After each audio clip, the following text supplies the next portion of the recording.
Yeah. What up, Fight World? It's your boy Ego. We back up in this thing. New media is among us. It's new media season. Let's get it. City, state, Z, where y'all at? Where y'all from? Smash the like button. Gang, gang. Hey, we've been talking boxing for it. We gonna talk this boxing with it. I waited all the way for the beat to drop, and that was it. Nah, bro. I hate when you wait so long for the drop, and then that was it. Yeah. Let's get it. Oh, you guys already started the roll call. We go talk about this boxing in it. We go get this fucking business work. Shout out to Michigan. Panama City. Let's do the roll call. Salute from the area. Home of that E40. Let's talk about it. 702. Vegas in the building with me. I said that Cleveland in that building with me. 216. Let's keep it going. Jersey. Brick City. Garfield Park Boxing. Chicago in the building with me. PA Philly. They in the building with me. Shout out to Camden, New Jersey. He said E40 is hilarious. Been about my cash ever since I was a little young mustache. Bronx, New York, I see y'all. East Coast, I see y'all. 773, Chicago. Okay, Chicago repping. Chicago repping. Jamaica, 876, Johannesburg, KC. Man, we some Chiefs. Shout out to Pittsburgh, PA. All right, Philly up in here. Pennsylvania up in here. L Flower said I went to the T-Rex fight. That's dope. Cleveland in the building with me. Hey, hold on. Where my phone at? Hey. I gotta put my dude Kari on blast, bro. He will Cleveland in the building with me. CT up in the building with me. Listen, I gotta put my man on blast real quick. So, hold on, let me turn the beat down. Hey, this the real easy work. All right, so Claressa Shield fight getting ready to start. My man Kari, he gonna text me saying, "Hey, I don't know if it's just me, but why does Christina Hammer remind me of Mr. Bean?" Look, and then he gonna put this up. Hey, bro, look. He said, "Am I bugging or does Christina Hammer look like Mr. Bean?" Hey, you gotta chill, bro. You gotta chill. He really put up Rowan Atkinson. Hey, shout out to the UK. Hey, bro, you gotta chill with this, bro. See, I don't even be doing it. Y'all be blaming me, but it's Ego's Army. Hey, bro, you gotta chill. I didn't do this. I didn't make this. Don't blame me. But that Mr. B used to make them faces. Making all them faces and shit. No, bro. I almost fell out the couch when I seen that.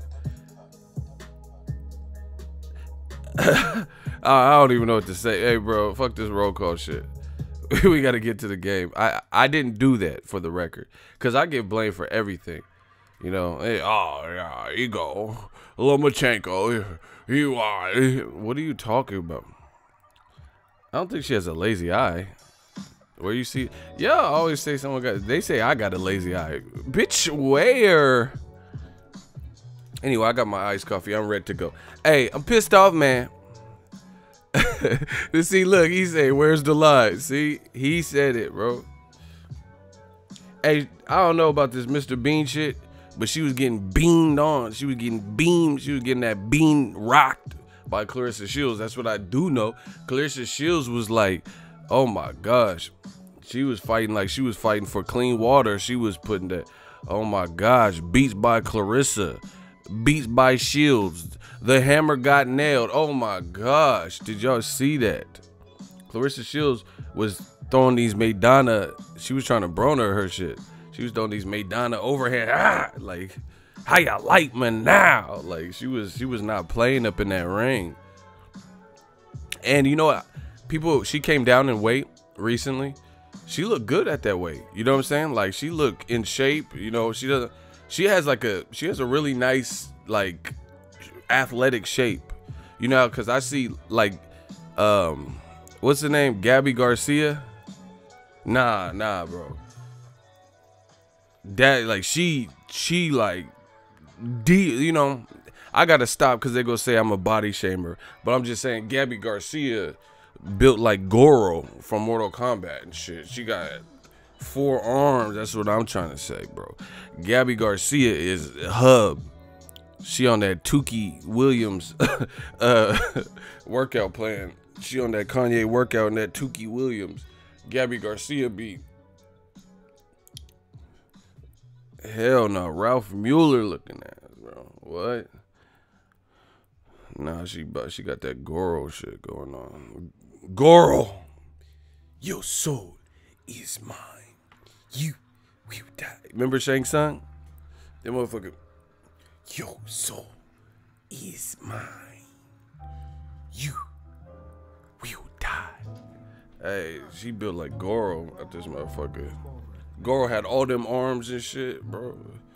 Hey, I'm not a trip. I'm just real. See, y'all listen to fake shit. So when a motherfucker come at you with that heat rock, you like, oh, Ego's tripping. I'm not tripping. She built like Goro. She be doing the presses. That's not body shaming. That props. You heavy metal, pumping iron paradise. She be at the weigh-in like D-Lo Brown and shit, and loose ass neck and shit, bro. Remember D-Lo had that motherfucker doing the snake and shit? What the fuck wrong with your neck and shit, bro? Hey, anyway, I'm pissed off, man. Pissed off because it's Sunday and Chick-fil-A closed. I was fiending for Chick-fil-A. You know, I pull up to the vicinity. This motherfucker's closed. Okay, Chick-fil-A, that's how you gonna do your boy? Okay. I got you. And then someone roasted me in it. They're like, yeah, Ego ain't getting Chick-fil-A. Yeah, she D-Lo Brown ass neck and shit. What's wrong with his neck and shit? You know how babies ain't got no neck muscles? Motherfuckers, you be trying to look eye to eye with the baby. Oh, he's so cute.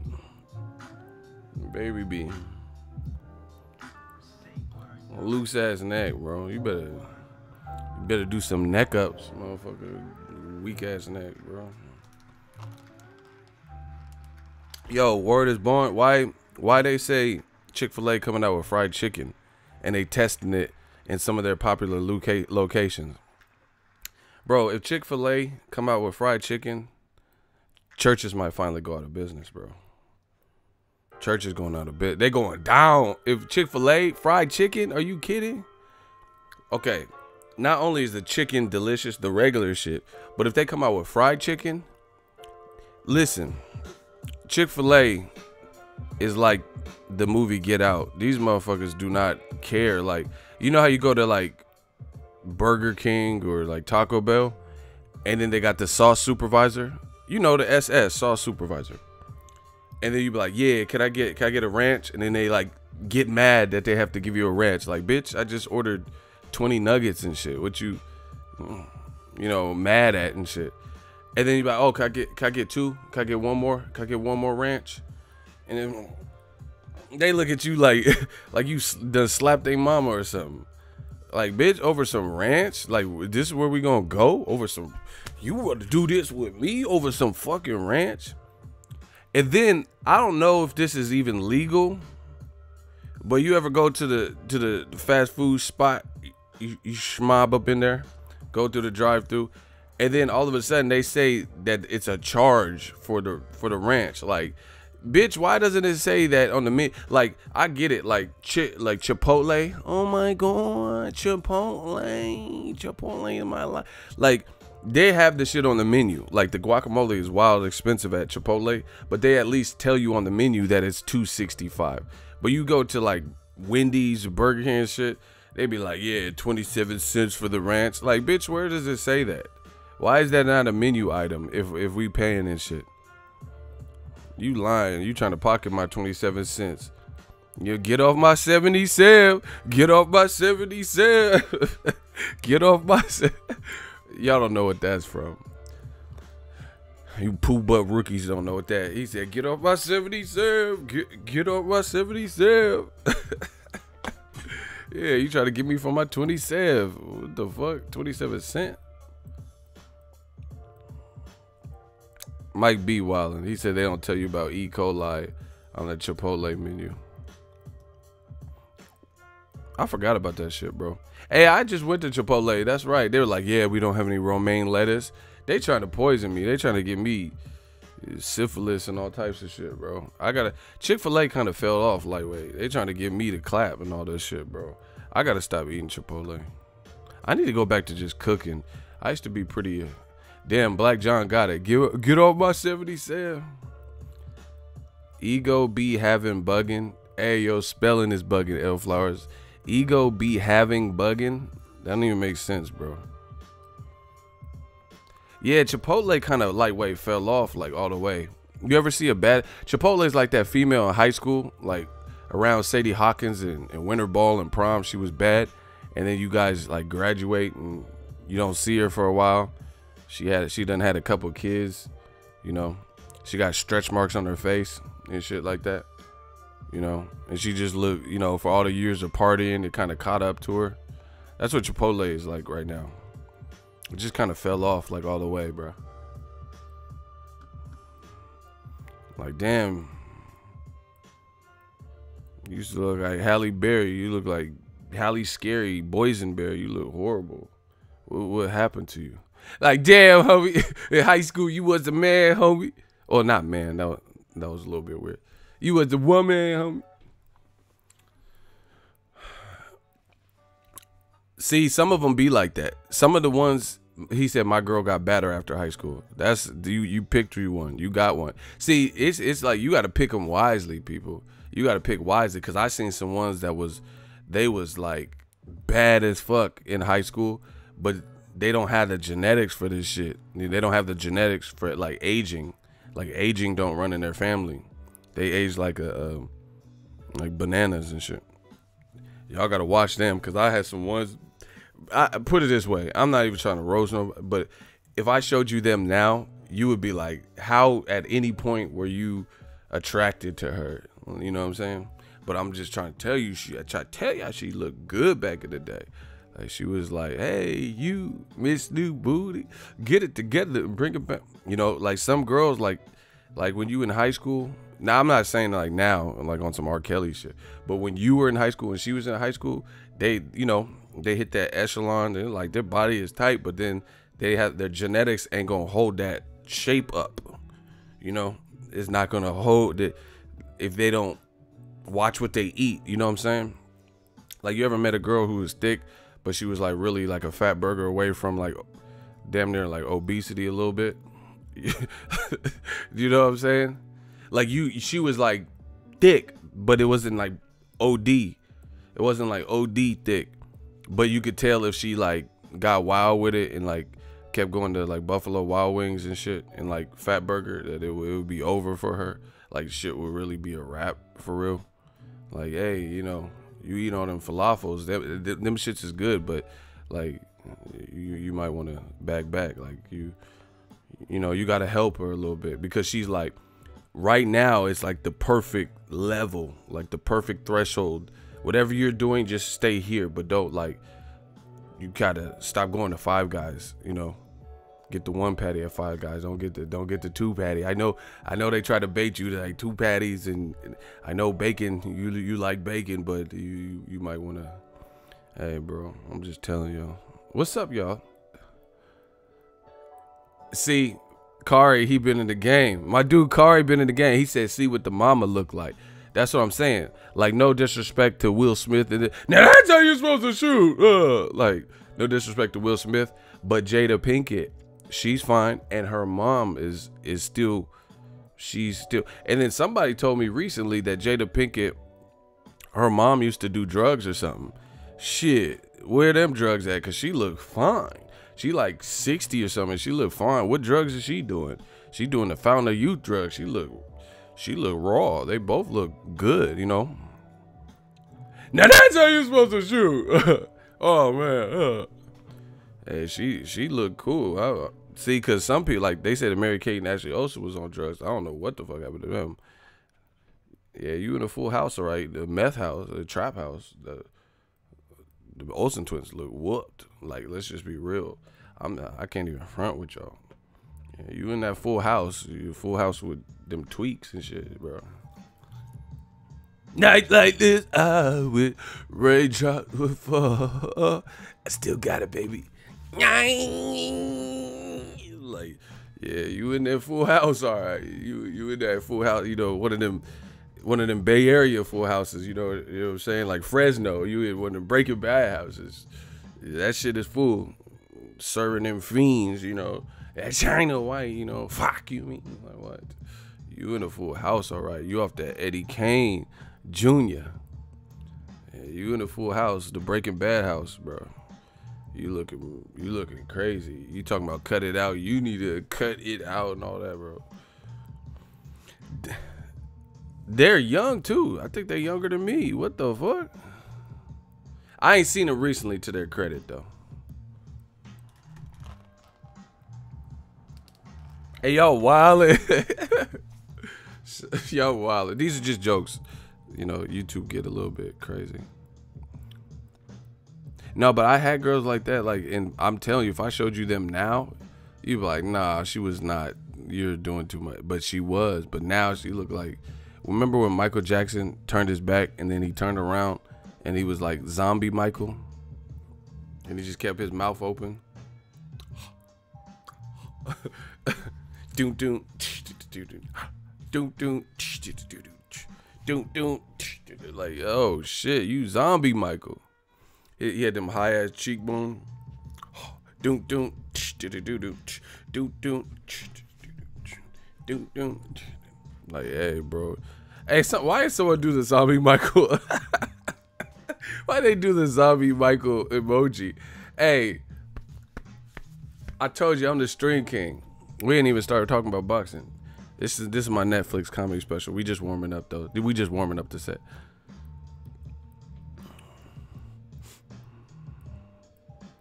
I told you I'm pissed off, man. The Chick-fil-A is closed, so I'm feeling a little bit ornery.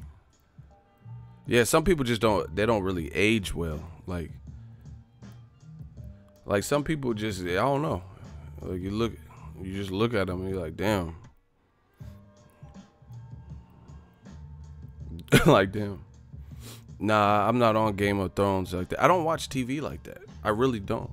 I be in my own lane, my own zone. I be working. Like, I really don't. Listen, my thing is this. I'm an entrepreneur. I'm a businessman. Ain't nobody got me like I got me. I got to make this work. I got to make this ship sail. You know, TV, I'm trying to be on TV sets and be on TV shows.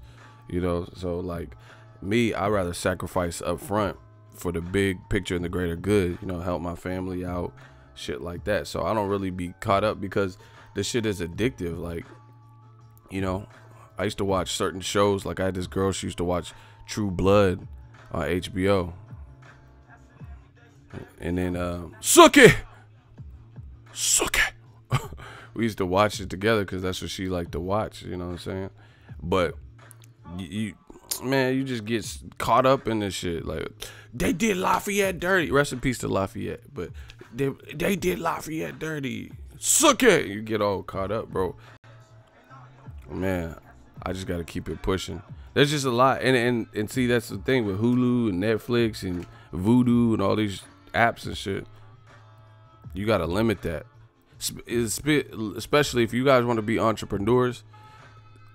The shows is one thing, cause at least that's like, I look at shows, you know, that's kind of like still Hollywood, still art, still, you know, you can, like if you watch Narcos, you could probably learn some things a little bit about Pablo Escobar's life, you know, it opens your mind, but the real thing y'all gotta watch if y'all want to be entrepreneurs, is you gotta limit your social media.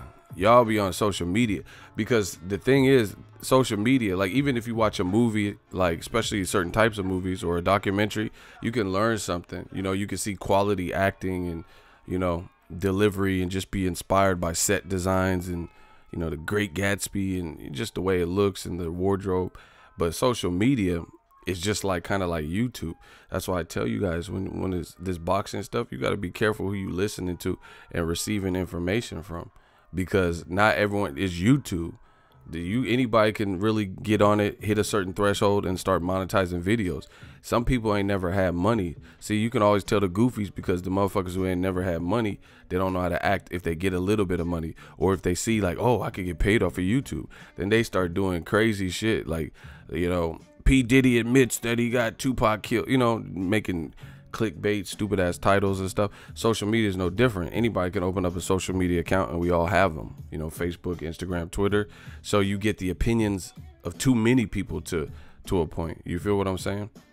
Cut that shit out, because some people, like, how many people do you really know that are on some Nipsey Hussle shit, that are like entrepreneurial, trying to give back to their community, you know, not a sellout, doing it for the culture? Rest in peace to Nipsey Hussle. How many people on your Twitter feed that you personally know, not like an influencer or a bodybuilder or, you know, some bitch with a fat ass? I'm talking about someone you know personally. You have their contact information, they have your contact information, and they doing stuff like that, you know? And that's what I'm saying. You got to get out your immediate circle, because the people around you, people you went to high school, some of them, these motherfuckers ain't gonna make it in terms of the greater picture. You know, they're not doing anything. They like, I know so many people that live around me, I grew up with, work with, whatever. They still talking about going to the local bars that we used to rip and run through. We used to do that, go deeper. You know, we used to go to SAC. We used to go deeper in the Bay to Frisco. I mean, we already did that. They still meeting up at local bars and shit. Like, bro, I ain't got time for it. So you got to limit what you take in, because there's a lot of, like, it's just everybody has a personality. Like, I know it's just social media could get a little bit exhausting. I know people who really are certain, like the people who know me, they'll know since I was a kid, I act the same way that I act. I was doing Michael Jackson impressions and Prince and all stuff when I was a kid, you know, Arnold. And so I'm not, what did you see here? I guess I am a big kid, you know what I'm saying? Because I'm the same person, I'm the same OG. But I know a lot of people that they were one way in school or when I work with them, and then they have this like image on the internet. Like, damn, who is this? You know, they're like, I know them personally. I know they ain't getting it. I know they ain't making no money. I know, you know, them bills is amounting and adding up. But they posted money pictures, you know, feel me? You know, Brad, feel me? We in the Bay, niggas smacked up. Like, you ain't getting it like that. I know that because I know you. Ain't nobody, you know, that I know that ain't hating tell you ego don't hustle, ego don't work hard, or like I'm out here capping for the gram. Ain't nobody said that. The shit I post, the shit I bet, that's the shit I be about in real life. You know, a lot of capping on this internet, you dig? So, you know, I keep my circle small, stay to myself, and work on, you know, stuff for the big picture. So that's my thoughts. I'm telling you, that social media, death by 1,000 cuts. You don't realize it, but checking your phone and liking and seeing who liked your shit, man, fuck all that, bro. Fuck all that. You know? And it don't really mean nothing. You know what I'm saying? Like, okay, bitches like your post. You ain't smashing, who cares? You know what I'm saying? Like, so they like your post. What does that do? You know what I'm saying? People like your post, but they ain't really truly happy for you. You know, I don't deal with fake shit, bro. I know the people who have been in my corner through thick and thin. Those are the people I'll always hold down, I guess you could say, and just like forever respect them because I know who's been in my corner, you know. But a lot of people just be capping and stuff. They like they see me going on little business trips and shit. I'm just telling you how it is. Like, just look at Nipsey Hussle's situation. You know, I know some people that they see. You have to look at this whole shit. Sometimes it's not even about you, it's about them. You know what I'm saying?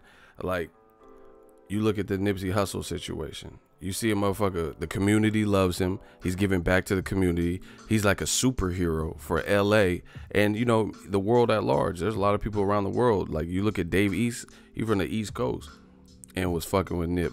You look at Trey the Truth organizing things in Texas. He from Texas. They from different worlds, different places of a vast place in the United States of America, all inspired, all motivated, you know, by Nipsey Hussle. So it's like you get that a lot. And I'm not comparing myself to any other man, but the same thing with me. Like, when I go on these trips and like people that know me and I used to work with at little jobs and stuff, and then they see I'm on Showtime, you know, they see I'm living my best life, I'm not punching in working for somebody else, that can breed envy. Or like, you know, some people can like it, but they're not really genuinely happy for you. They wouldn't shed no tears or try to help you get back on your feet if it all ended tomorrow. So that's just the reality of it. And like I said, sometimes it doesn't even have nothing to do with you. It has more to do with them. See, one thing I learned early on, see, the reason I don't get too high or get too low and I have that perfect center at most times is because I don't worry about other people. I don't worry about other channels. I don't worry about what other people are doing. You never see me put other channels titles in my video. I don't have to clout chase. I am the clout. What do I got to clout chase for? Some, you know.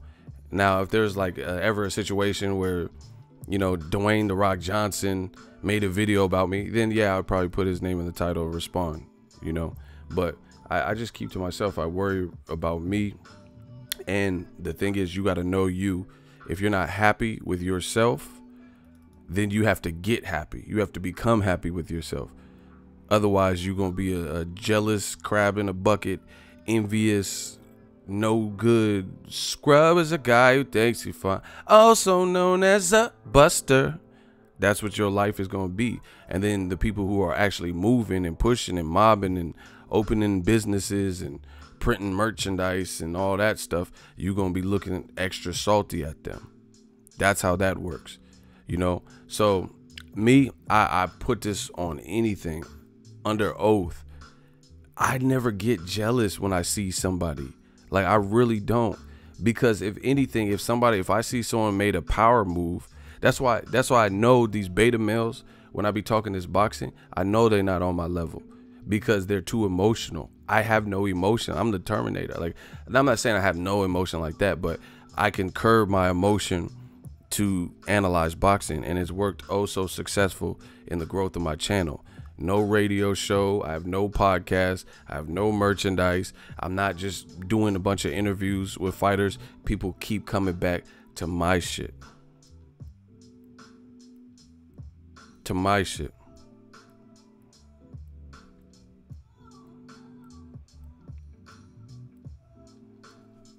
You know what I'm saying?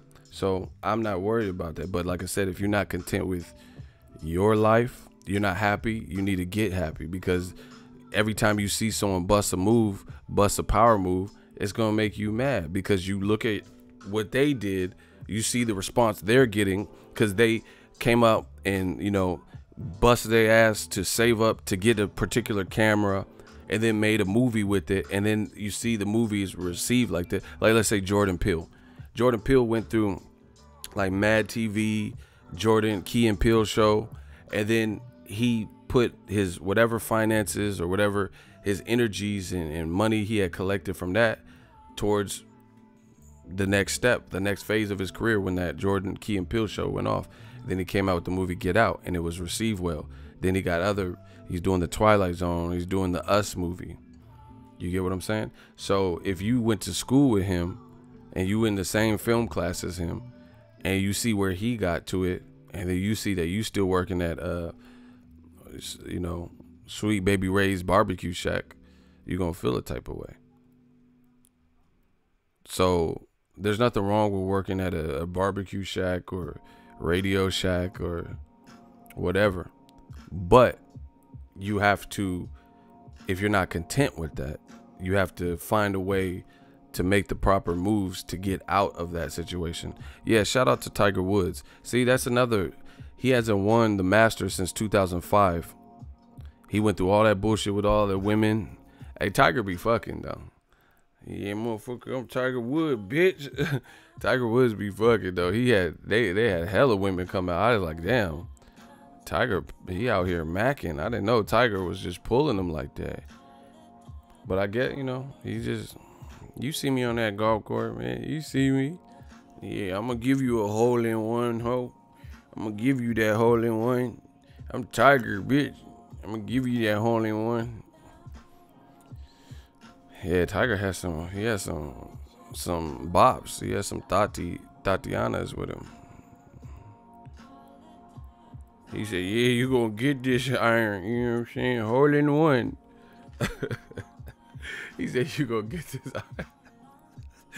Like, I'm Tiger Woods, bitch. I'm gonna give you this wood. I'm gonna give you this wood if I could. I'm Tiger Woods out there, motherfucker. You know Nike endorsed me for the longest. I'm Tiger Woods, bitch. Damn, Tiger was out there, bro. He might have more than me. What the fuck?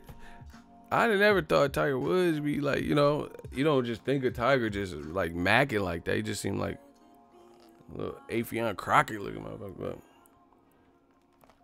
But anyway, yeah, Tiger winning. But congrats to him.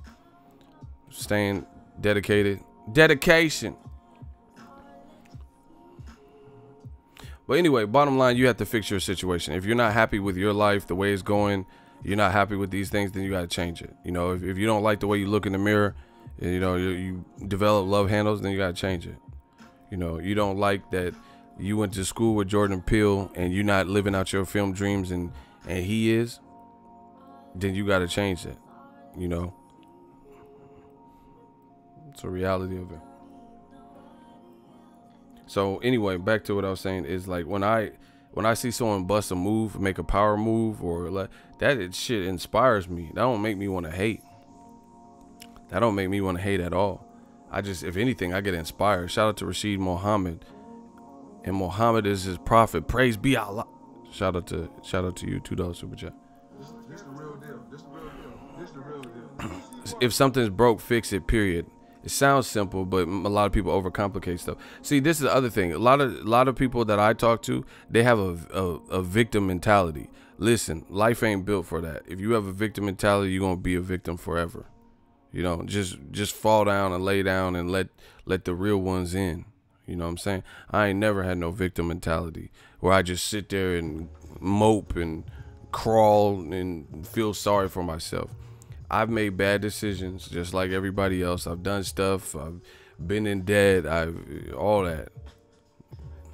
But if you just sitting up there feeling sorry for yourself, good luck. Because this world ain't going to show you no mercy. I just seen a thing on the news talking about, the Great Mall or whatever in Minneapolis. Some guy randomly went up to a 5-year-old kid and threw him off the 3rd floor.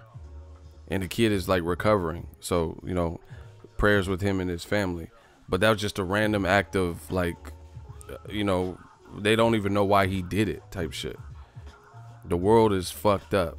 The world is cruel. The world is because there's no answer. There's no justification. The kid was with his mom, and then somebody, random stranger, came up and threw him off the 3rd floor. Look it up.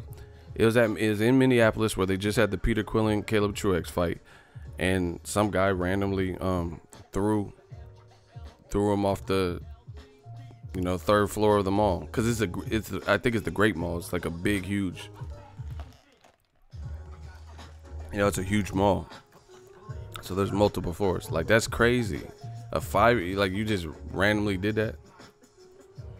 So yeah, the people who just sit around and feel sorry for themselves without changing it. There's there's all types of shit going on in this world, not just in the U.S., but there's like the New Zealand shooter. There's crazy things going on. So if you like, it makes you appreciate, like, if you really look at, especially Americans oftentimes, I'm just gonna say it, oftentimes Americans are weak. Oftentimes Americans are weak. Not every American, because obviously there's patriotic Americans and people who fight for the country and stuff. But what I'm saying is we got it good compared to certain places. Like, fortunately, my parents, they've been tight. There have been times where we couldn't get Christmas presents, or, my family was strapped and stuff. But it had never been nothing where, like, it was, you know, all like, we don't even have, my immediate family doesn't even have like 10 to 18 people, but some families like that. They got 18 people living in a 1-bedroom and crazy shit like that. My boy went to Africa and he said it was a wake up call. He said because he had to stay in a hut, they had no running water, no internet, no electricity, shit like that. So most people, no matter if you from Detroit, Chicago, the Bay Area, LA, you know, if you from what you consider the hood, there's always worse hoods. You know, you go to certain places, little kids be having ARs. They like strapped. Like it's like trained like some military shit. So, you know, blood diamonds, you go to certain places, you get your foot chopped off and hands, and you know, this is different stuff. So if you mad because you lost your job and just giving up hope, or because your girl broke up with you or some stupid shit, come on, bro. Guys and girls, you got to be stronger than that.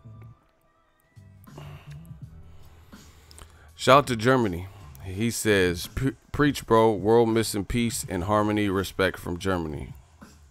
Thank you. Appreciate you.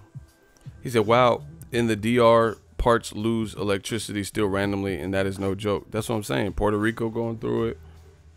You know, there's places like Texas even that had that hurricane. Like, that was real bad. You crying over some thought that broke up with you. You know, like, you can't just be feeling sorry for yourself. I don't want to go to work, man. Tatiana broke up with me. What am I gonna do? Like, what? So there's people in like Hurricane Katrina and then the hurricane from Texas recently. They lost their whole home, their whole family, people missing family members, you know, their car. And you mad because Tatiana broke up. Man, come on, bro. Y'all, some of y'all is weak-minded people. I'm not here to sugarcoat it for you, because ain't nobody sugarcoated for me. You got to be strong in this world.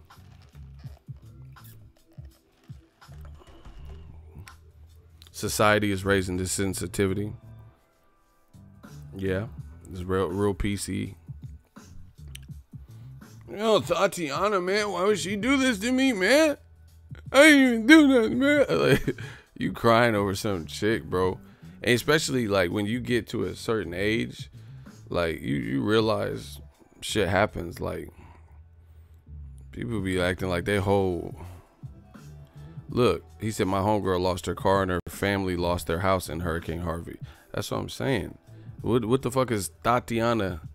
Cause she ain't twerking on you. What the fuck is that compared to losing everything in your house? You know, like family assets and like heirlooms and like, yeah, like little family heirlooms and shit. Pictures. Come on, bro. You mad over Tatiana? Man. And see, a lot of people, this is part of the problem with the social media age. A lot of people like stuff for stature. Like, I know dudes that, let's say they had a girlfriend, she looked bad. I don't even know how sad they are that they lost her only. Some of it is because you lost that trophy. Like, you know, people was giving you credit for pulling her type shit. I don't know. It's kind of hard to explain, but some people care about like the image.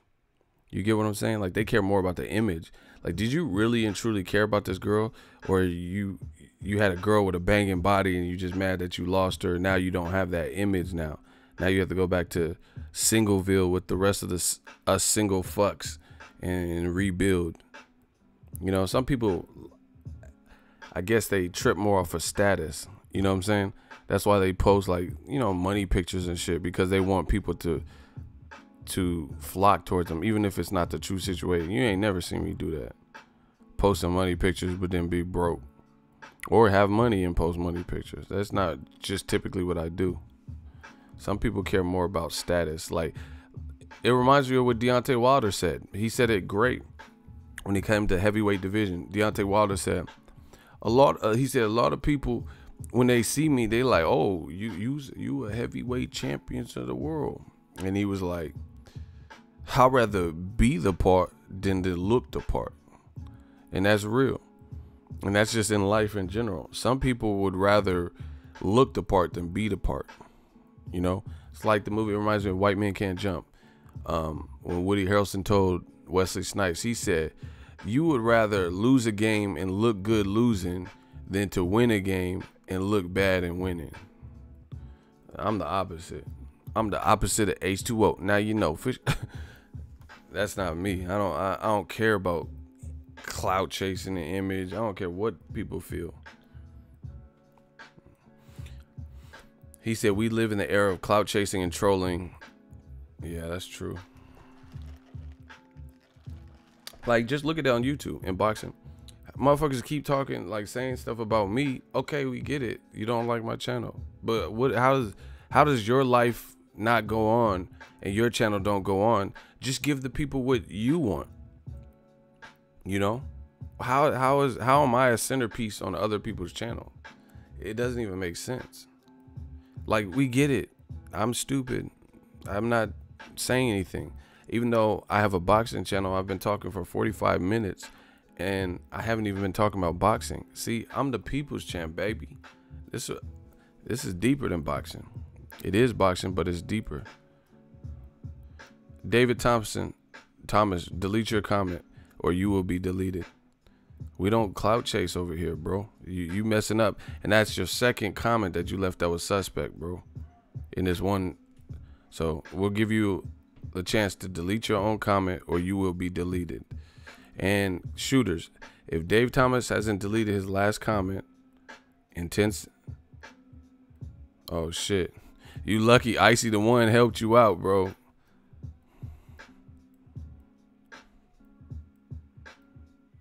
We don't clout chase over here.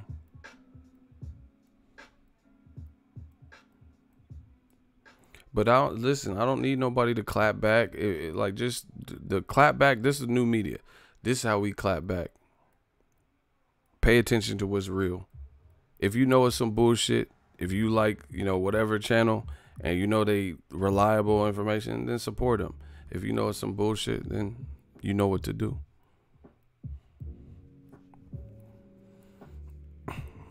Hey, look at Mir. Mir liked this shit. I thought Dave Thomas was cool. Yeah, this might be an imposter, bro. Because someone came in with the Dave Thomas yesterday. Ego in a good mood today. Usually that's an instant hook. Yeah, man, we just giving back to the boxing community. I want to see people do well. I want to see people excel in whatever that whatever their ambition is. And I'm here to tell you I'm living proof. There's a way. My situation wasn't great at all. And then this boxing shit blew up because I got my mind right. Listen, I'm the type of person, if I have my mind made up, there's nothing you can do, you know, unless you just erase me off this planet. There's nothing you can do. Because if I'm just too persistent, that's like, that's I see a goal, I envision it, and then I'm gonna keep picking that. I'm gonna lose, I'm gonna fail, I'm gonna get bumps and bruises. I'm gonna keep trying. If it's something I really want, I'm gonna keep trying. Like, that's just who I am. That's how I'm built. I'm on some Terminator shit. Your keys, your boots, give them to me. Like, I just can't. I have a mission. You know, just how Terminator was looking for John Connor. I see these missions and visions in my head, and then I go after them. And the thing is, everybody can go after them. I'm not like some real cyborg, but the thing is, people don't make the sacrifices to go after.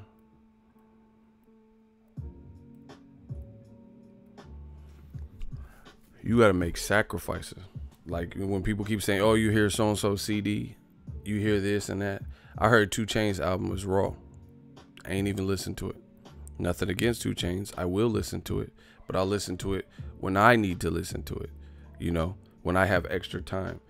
Some of you guys let shit like control you. Like, I'm not, oh, you watch this show? I still haven't seen Creed 2.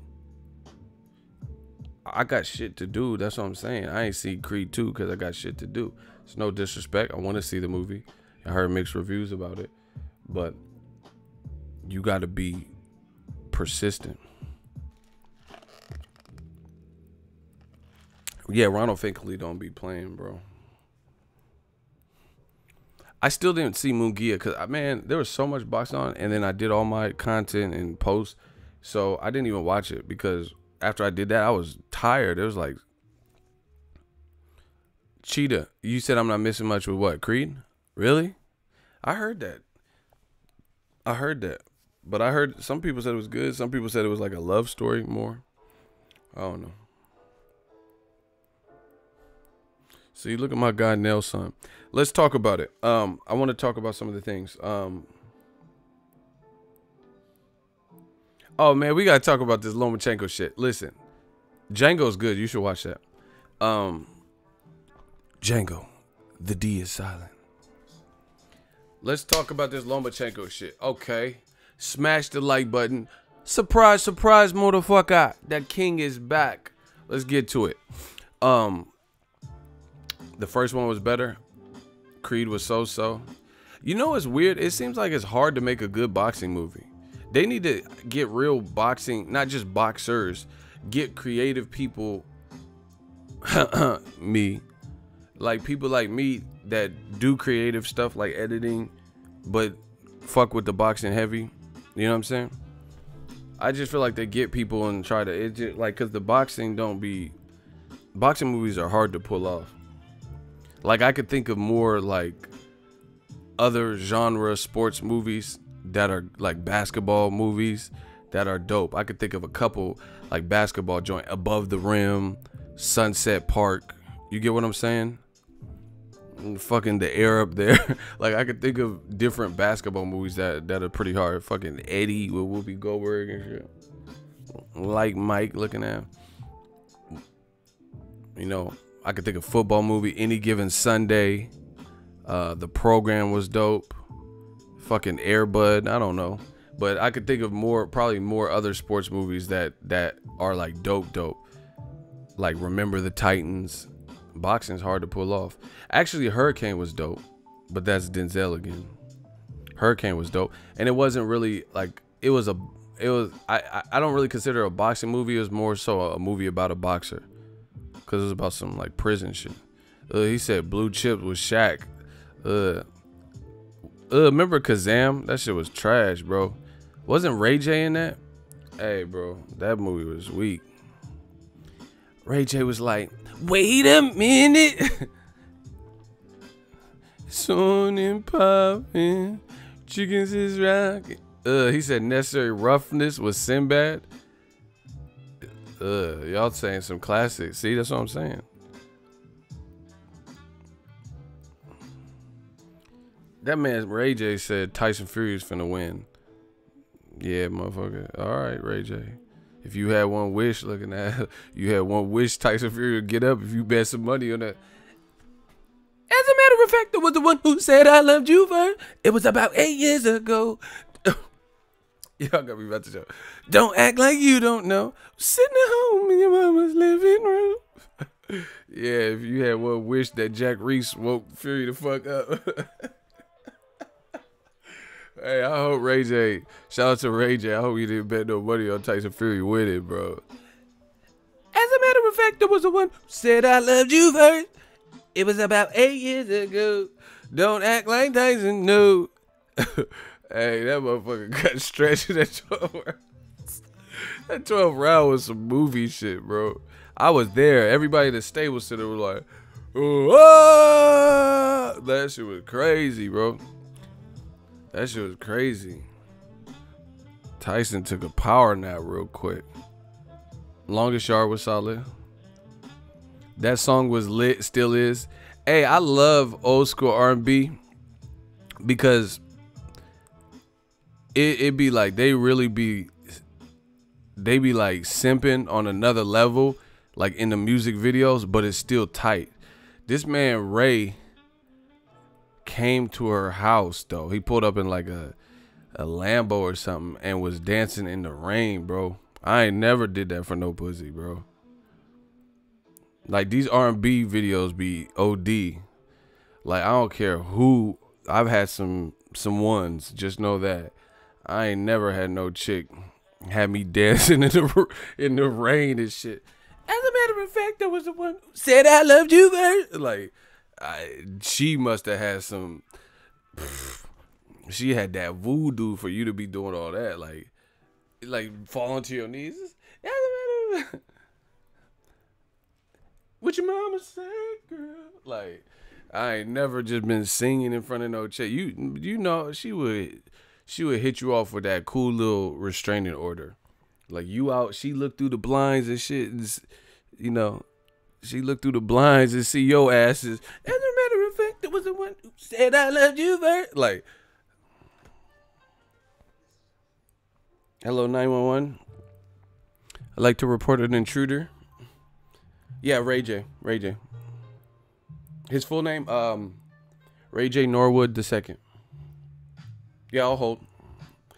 Bro, she is not. There's no female. And see, I'm too big, bro. Like, I'm not no little ass dude. So it's gonna be, you know, my arms gonna be hitting shit, and like, it's just not gonna look right when I'm out there. Somebody said dog was stalking her. You know what I'm saying? Like, I can't just pull up in the whip, hop out. As a matter of fact, there was a one who said I loved you first. It was about 8 years ago. Don't act like you don't. Like, bro, she gonna call the cops on me, dumbass, quick, bro. I'm gonna be, hey man, I didn't know. They gonna be moving my head down and shit, and man, I didn't know. Man, get off me. You know when the cops on the show and they hog tie your feet, I kick that fucking window out. Y'all trying to interrupt my song and dance. Fuck is you doing?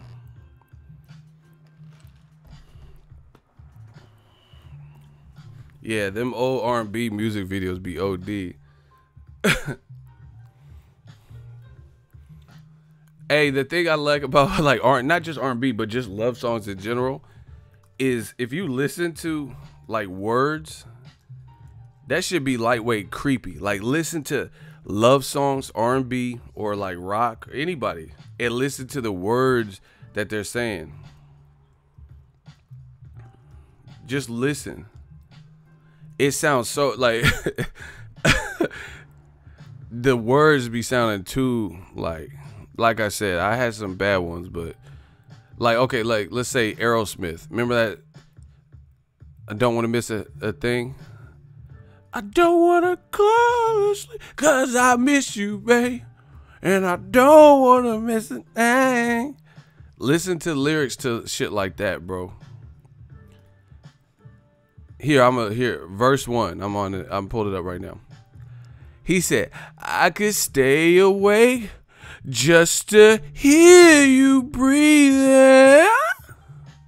Bro, what dude is just out here doing that though, bro? Why would you stay awake? Like, your ass is tired and you gonna stay awake just to listen to the bitch breathe? That's creepy. That's like for real OD, bro.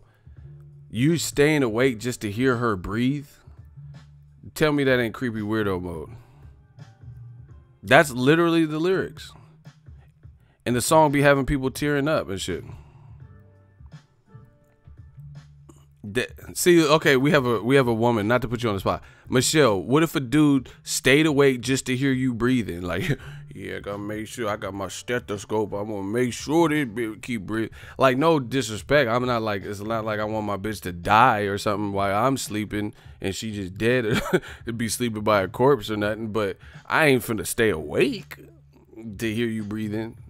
Like, like, you know, I'm gonna try to do CPR if I wake. Like, if I woke up and found out you wasn't breathing, of course I'm gonna try to resuscitate you. But I'm not just finna stay awake. Like, yeah, I hope she breathing still. I'm finna be sleep. Like, the fuck I look like staying up to see if you breathing like that. Like I said, if I woke, I'm not trying to sound like an asshole, but I'm saying if I woke up and you wasn't good and shit, I'd be like, oh shit. Clear. You know, I'm trying to wake your dumb ass back up. Fuck you, me. So he says, I could stay awake just to hear you breathing. Watch you smile while you are sleeping. Okay. Watch you smile while you are sleeping. Both y'all motherfuckers is creepy. Who the fuck is she? Heath Ledger? Why is she smiling while she's sleeping? Good evening, ladies and gentlemen. We are tonight's you dating the fucking Joker and shit. What the why she even sleep with a smile, bro? I ain't never slept and smiled and shit. I sleep with mean mugs and shoulder shrugs. That shit creepy. Watch you smile while you are sleeping, while you're far away and dreaming. I could spend my life in this sweet surrender. I could stay lost in this moment forever, where every moment spent with you is okay. That's not that bad. I don't want to close my eyes. I don't want to fall asleep because I miss you, baby. Bitch, if I'm tired, I'm going to sleep. I don't give a fuck what you talk about and how much I miss you and all that. Bro, I'm not finna stay awake and all that. Don't want to close my eyes. I don't want to fall asleep because I miss you. So you're going to miss her? Shit, I miss REM sleep. I ain't had REM sleep in a minute. I guarantee you I miss REM sleep more than I miss your stankin' ass. You don't even be cooking no more. What you talking about, bro? Don't want to close my eyes. I don't want to fall asleep because I'd miss you, baby. And I don't want to miss a thing. Shit.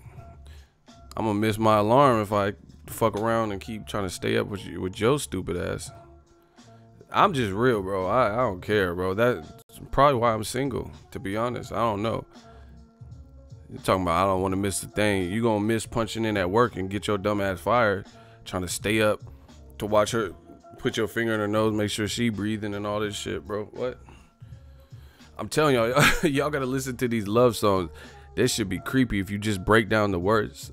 I told you I'm pretty good with like human language and linguistics and stuff. I pay attention. I like substance. Like there's a song, I don't even remember who sings it off the top of my head, but you hear it, like you'll be in like Kohl's or something, you'll hear it,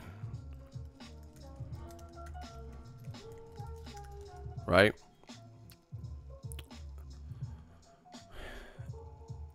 And he's like, I always gotta steal my kisses from you. Like what? That's rape. You say you gotta steal your kisses. Who the fuck says that, bruh? Bruh. I always have to steal my kisses from you. So, where I'm from, I don't know what hood y'all from. I don't know what place y'all from. But if you steal something, you've taken something that was OPP. That wasn't yours, right? Like if I say, oh yeah, I wouldn't say I stole my mom's car. I would say my mom let me use the car to go to Target, you know? Where I'm from, stealing means you took something. And he's like, I always have to steal my kisses from you. What? You on some Cosby shit. I like the sweater, gotta steal these kisses from the bitch. You see?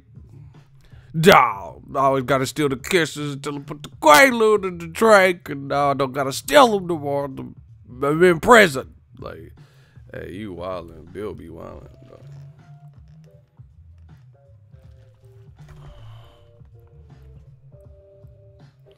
Man, y'all fucking me up with the same name.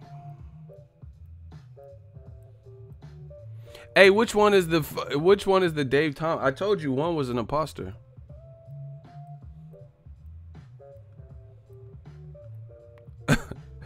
See, this is the type of shit they be playing on my channel.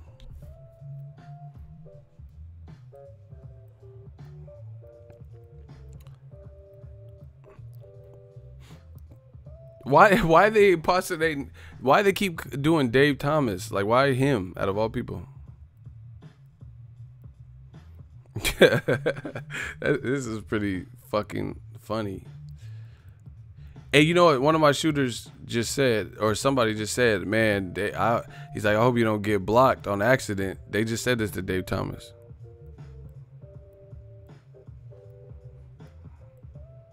See, y'all playing with fire now. We might have to block both of the Dave Thomas till we can sort this out.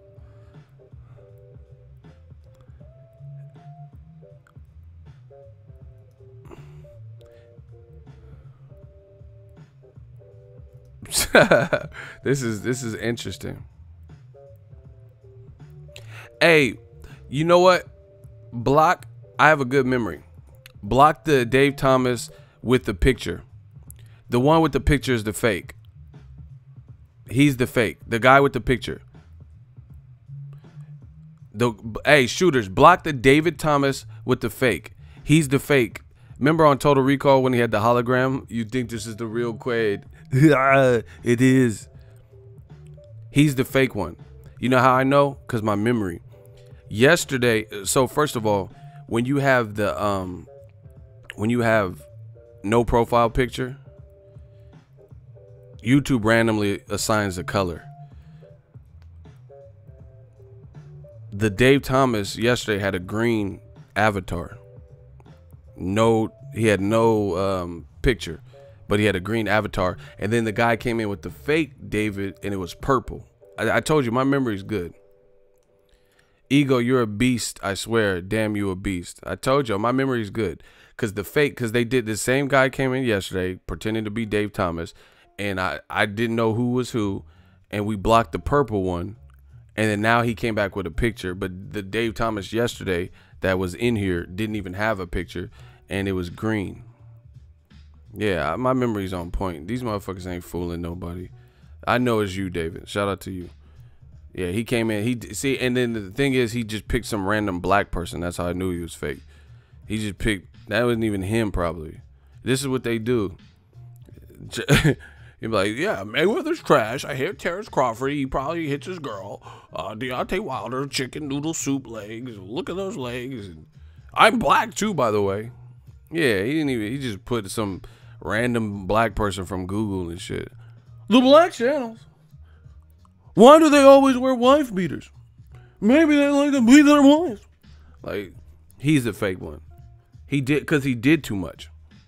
You know, putting a random black person. The other Dave Thomas didn't even have a picture. Come on, bro. Hey, you might want to do something, Dave. They on you.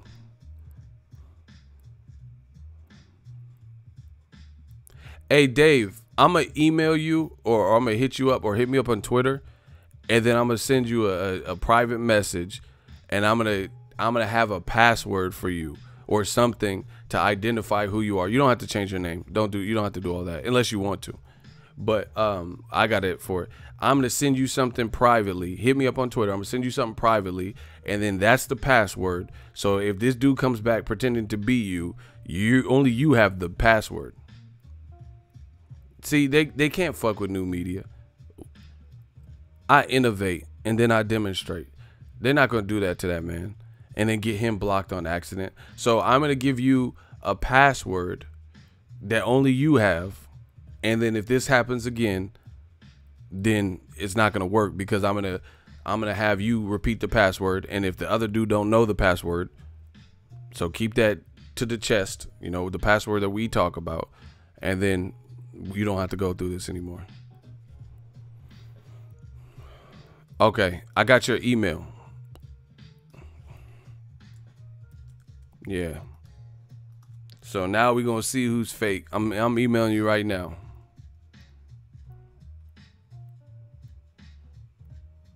So don't say nothing about the password. I'm emailing you right now on a separate window.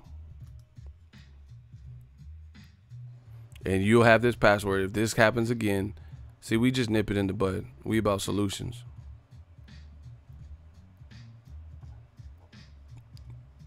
He really used a random black person like Daz Dillinger or something. Daz Dillinger killing you with the... Like, why you put Daz Dillinger looking dude on the thing, bro? Psycho, like no bitches. When you see that, a Daz Dillinger hit you, killing you. You put a dicky Daz, Nick Daz, it's a bitch, Razzamatat. Why you put that Daz Dillinger? New York, New York, big city of dreams, and every day in New York ain't always what it seems. You might get food when you come from out of town. You put that old DPG ass picture, man. What the fuck? Check your email. I sent it to you.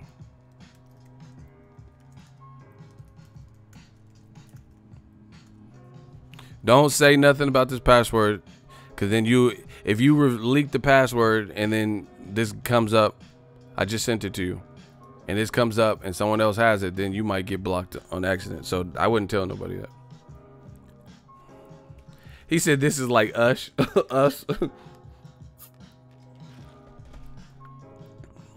And that's what we gonna do. Prophet said it's the wrong one. How is it the wrong one?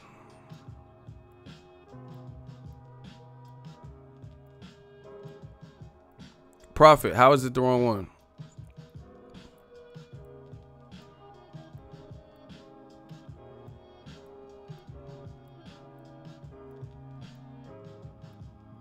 How is it the wrong one, Prophet?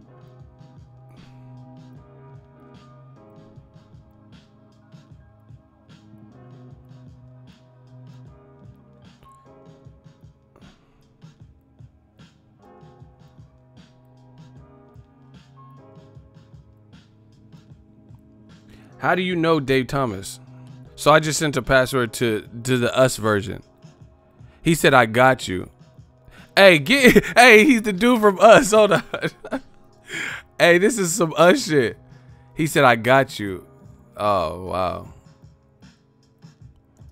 Damn, he got me then. Fuck it. I got fucked up then. All right, now unblock the other dude. Hey, he got me. Hey, Prophet, why didn't you say something? What the fuck? Why would you let me? Okay, unblock the other Dave Thomas. I'm all talking about the Daz Dillinger picture and he was the real one. Oh, wow. Hold on. Don't, shooters, stop. I unhid the real Dave Thomas. Fuck. This is getting ridiculous. This is funny. This is good. Okay, I unhid him. Damn, I really just outright sent him a picture. This is really on some us shit. But bro, Prophet, shooters, y'all gotta hold me down better than that. Y'all, I literally sent this other dude a fake password. I mean, it's not like it's a password to anything, so it's not like he has access to anything now. But it's just a waste of everybody's time. Prophet, you should have said something. I did say something. You was emailing and everything and didn't see it. Oh, because I was in a different screen. I can't email from the same screen. Oh my gosh. Are you going to Wilder planking a fighter named Brazil to the turnbuckle? Horrifically funny. Damn. Yeah, I'll probably go to that. Randy Ridley said these trolls are really stepping their game up. Yeah, that's some real life us shit. That's some red shit. That's funny though that they do all that.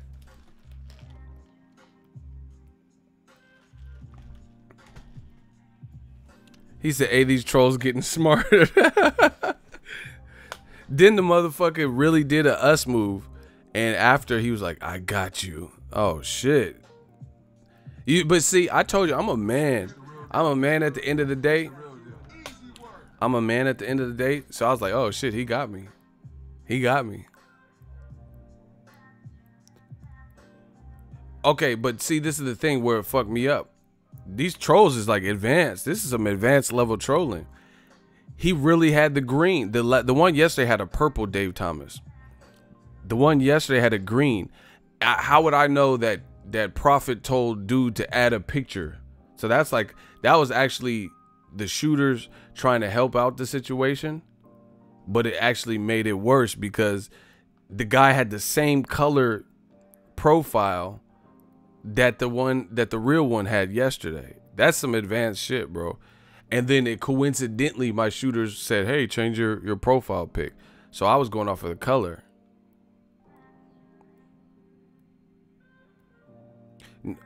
He said they both had green before. No, but he did one yesterday and he had purple. Hey, he set me up. That's, you know, it is what it is. That's some advanced trolling.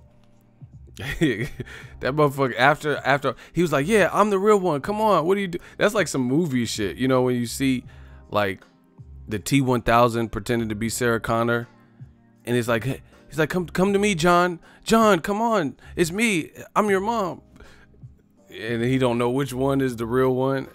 Hey, these motherfuckers they tripping now. All right, let's kill him. Let's really hurt their feelings. I don't care. That shit was funny though. They got me with that. Nelson liked this shit. You guys like this shit? Wesley Snipes, Passenger 57. What movie is that from? Hey, block Dave Thomas because he has a different color now. And it's not David Thomas. Block him. Block the Dave Thomas. We know we already on to you, bro. Profit. Yeah, we're not falling for that. You wasting time now. Shout out to Jerry. But you know what's crazy about that whole situation? You know what's really crazy? Man, I gotta get a pay raise. This shit is, y'all advanced with the trolling. I gotta tell YouTube, you know, I want even more money.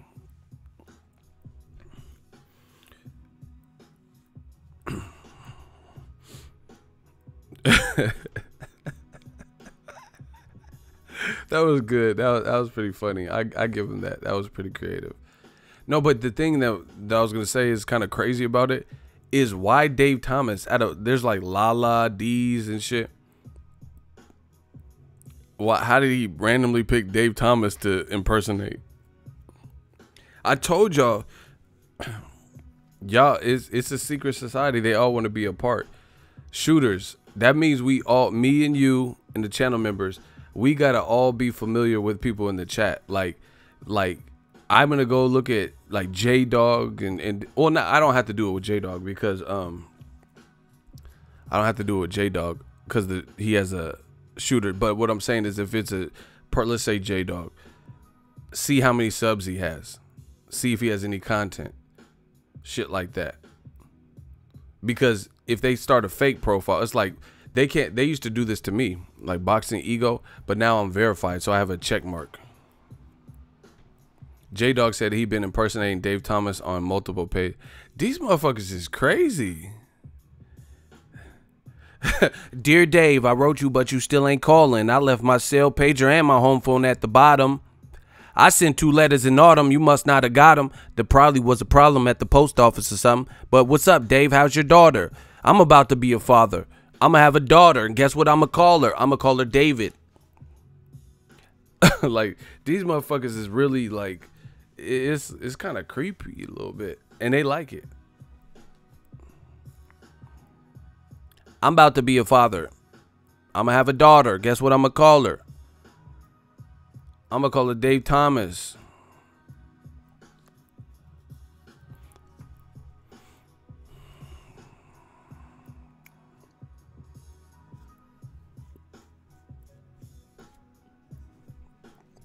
All right, listen. We got to get to the... That was fun. Look. I don't... Oh, my gosh. This is what I have to go through. Look. This the real deal. This the real deal. This the real deal. Easy work. This is funny. Look. This is the level of trolling.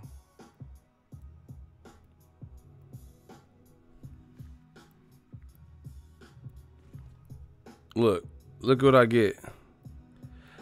I've donated money to you on live stream countless times and you don't remember me? You have got to be kidding me, bruh.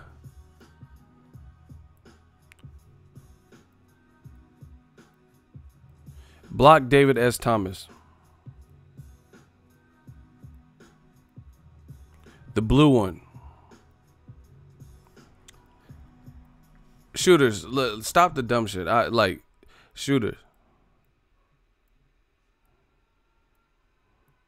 If you see the other, okay, we know who the real Dave Thomas is. This is what I'm telling you guys. My channel is popping for real. So you guys have to, you know, it's better to be known with the public so we could easily. That's why I said you guys got YouTube's upload a video or something. Okay, cool. So the Dave Thomas has uploads. So shooters, go look at his page. He has actual human videos. If you see another Dave Thomas come in here and he doesn't have those same videos, the same amount of views, the same amount of subscribers, then block him. I'm not playing. Because this is what they want. They want to distract and play these games. It was funny for a minute, but I got to get back to what I was doing. Look at Icy the One. Hey, shooters, no, real talk. Go look at this Dave Thomas before this clown comes back. See what his page looks like.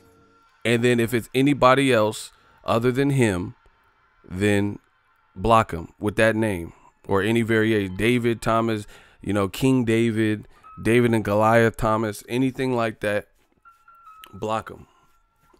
Shooters, that's an order because I have to get to what I'm talking about. This shit, I don't have time for this shit right now. Nah, I hear you, Dave Thomas. I just told my shooters because they have the position and the power to help me moderate. They need to look at your page, see what it looks like, see how many views you have, and then they can check while I'm talking to see if this other Dave Thomas imposter comes back. And if it don't look like your page with the same amount of views, subs, and stuff, then they're blocking him. Yeah, he's the legit one. He has videos that are posted a long time ago. So it's not, oh, hold on. I just thought of something. See, these motherfuckers ain't smarter than me. I told you. I'm going to tell you why. Here's a shooters. So that was a funny situation that happened, but we're not going to have that keep happening.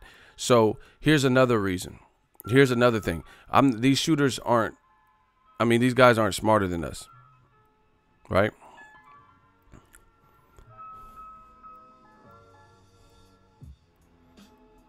The thing we need to do is when you see the suspected perp, like the fake person, see when they started their YouTube account. Like see when they opened up their YouTube. You get what I'm saying? See when they open their YouTube.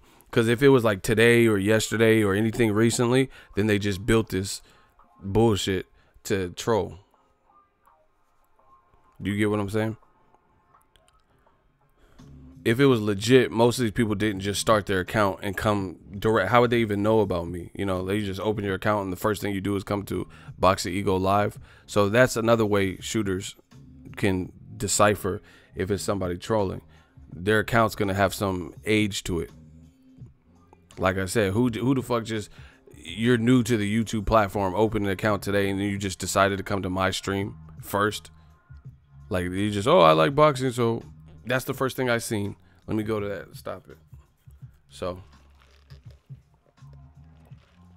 all right, let's get it. Lomachenko. Y'all gonna get this work. They talking about Mikey Garcia. I heard Mikey Garcia is vacating. That's what I heard. It's not official. Take it for what it is. It's a rumor. That's what the rumor I heard. So Luke Campbell's rated. I think they're trying to make Comey or Luke Campbell. I think really Luke Campbell in the UK, and they're trying to sell it. Listen, these fights are the same type of fights that Lomachenko keeps fighting. We know he's capable of beating guys like Jorge Linares beat Luke Campbell. Somebody less than Jorge Linares beat Luke Campbell. Right? He has 2 losses. Yes, he's a gold medalist, but Lomachenko has 2. They're trying to trick the fans by clever matchmaking. But like, hey, Luke Campbell, he was the mandatory. He was highest ranked person. He has a gold medal. Yeah, but he hasn't fought world level. Stylistically, he's been knocked down multiple fights by lesser people than Lomachenko. It's a ruse. I don't care what anybody says. It's a ruse. It's a ruse to build up Lomachenko. People want to see Lomachenko face someone who we have Carfax about. Mikey Garcia, we have his Carfax report. We know who he's been in with. We know who knocked him down, who didn't knock him down. We know what divisions he's in. We know when he won and when he lost. Period. These other people, they don't have that type of name. And then the funniest thing is they're trying to sell it to the American public. Like ESPN. Hey, get ESPN Plus. Can we see him fight somebody that we know? It doesn't have to just be Americans, but can we see him fight somebody we know? Loma is a calculated duck. He is strategically moving weight classes for the easiest path to belts. Styles make fights, and he is ducking styles that give him trouble. See? Shout out the Prophet. That's what I'm saying. The real ones can see it. Luke Campbell, Richard Comey, those are two guys with 2 losses to people who are arguably, not arguably, they are considered rated underneath Lomachenko. Right? So yes, these guys are ranked or mandatories or have a belt, but like Prophet says, it's still the path of easiest resistance. Me personally, I think at 130, the champions down there, if Lomachenko went back to 130, are probably tougher, stylistically tougher. Styles make fights. If I could see this, I know matchmakers could see this. Miguel Berchelt is a big Mexican fighter that lets his hands go. So far, so good. He hasn't showed me a lack of heart. Anthony Corolla threw no punches. He didn't know how to counter, didn't know when to counter, wasn't confident opening up. And that's no way to win a fight. How are you going to win a fight when you let Lomachenko get into a rhythm and beep, beep, bop, bop all upside your head? There's no way you're going to win the fight with Lomachenko. He has a good pace. He is educated. He has fast feet. And you're just shelling up.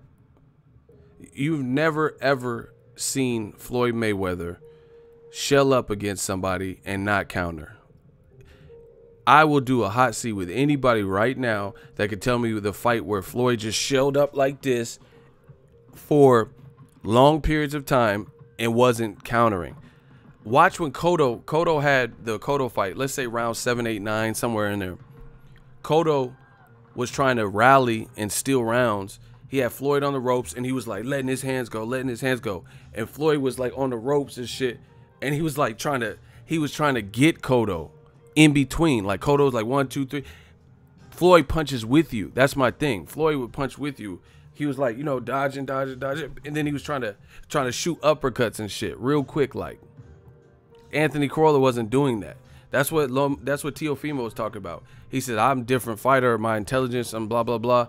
He's like, I catch and shoot. He wasn't doing none of that. I've even seen Curtis Stevens catch and shoot. Danny Jacobs. I didn't see Corolla doing that. He was just really shelled up right here.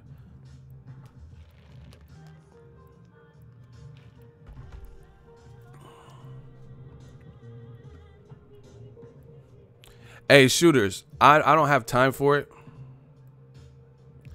Shooters, find out, you shooters, this is where I gotta wait heavily on you. You guys figure out who's the real one and who's the fake one. I'm not playing this game, bro. I'm talking boxing. I don't care what the fuck listen, it's gonna be everybody get blocked because I don't really care at this point. I got shit to talk about. So shooters, it's on you. You police it, and then if the wrong person gets blocked, then they're gonna have to reach out and plead their case with the shooters because I'm off that. And like I said, shooters, you guys behind the scenes, I need you to step up. So you go to their channel while we're talking, see when the channel was created, these types of things. And that'll help you identify if it's a troll or not. Cuz I'm not going to stop, so they could talk about whatever they want. Cool. So, anyway, like I said, they only here to cause distractions. That's why we back on it. Lomachenko, like Prophet said, is fighting people who we already know at this point he's better than. Like, see, Floyd Mayweather, people lied and said Floyd only picked guys he knew he can beat. That's not the case. He didn't just fight people because y'all motherfuckers said Canelo and Pacquiao at those times could beat him. Y'all said De La Hoya and Cotto and Shane Mosley at those times could beat him. So he's not fighting people he only knows he could beat.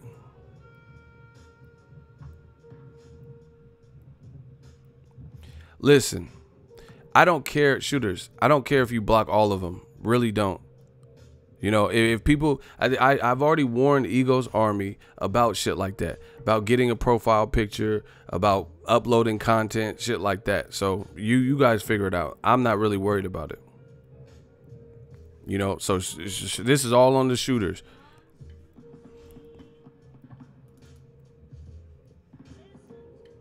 You know, they got time today, I guess. But that's the thing. It, like Prophet said, it said this is calculated ducking. Like, in my opinion, the guys that give, this is just my opinion, but I can prove it. The guys that give Lomachenko the toughest fights are all fights that for some reason aren't happening or being like put off. Not saying, hey, I want to see it or I want to fight this guy. I'm talking about they're not happening. Simply not happening. One reason or another, they're not happening.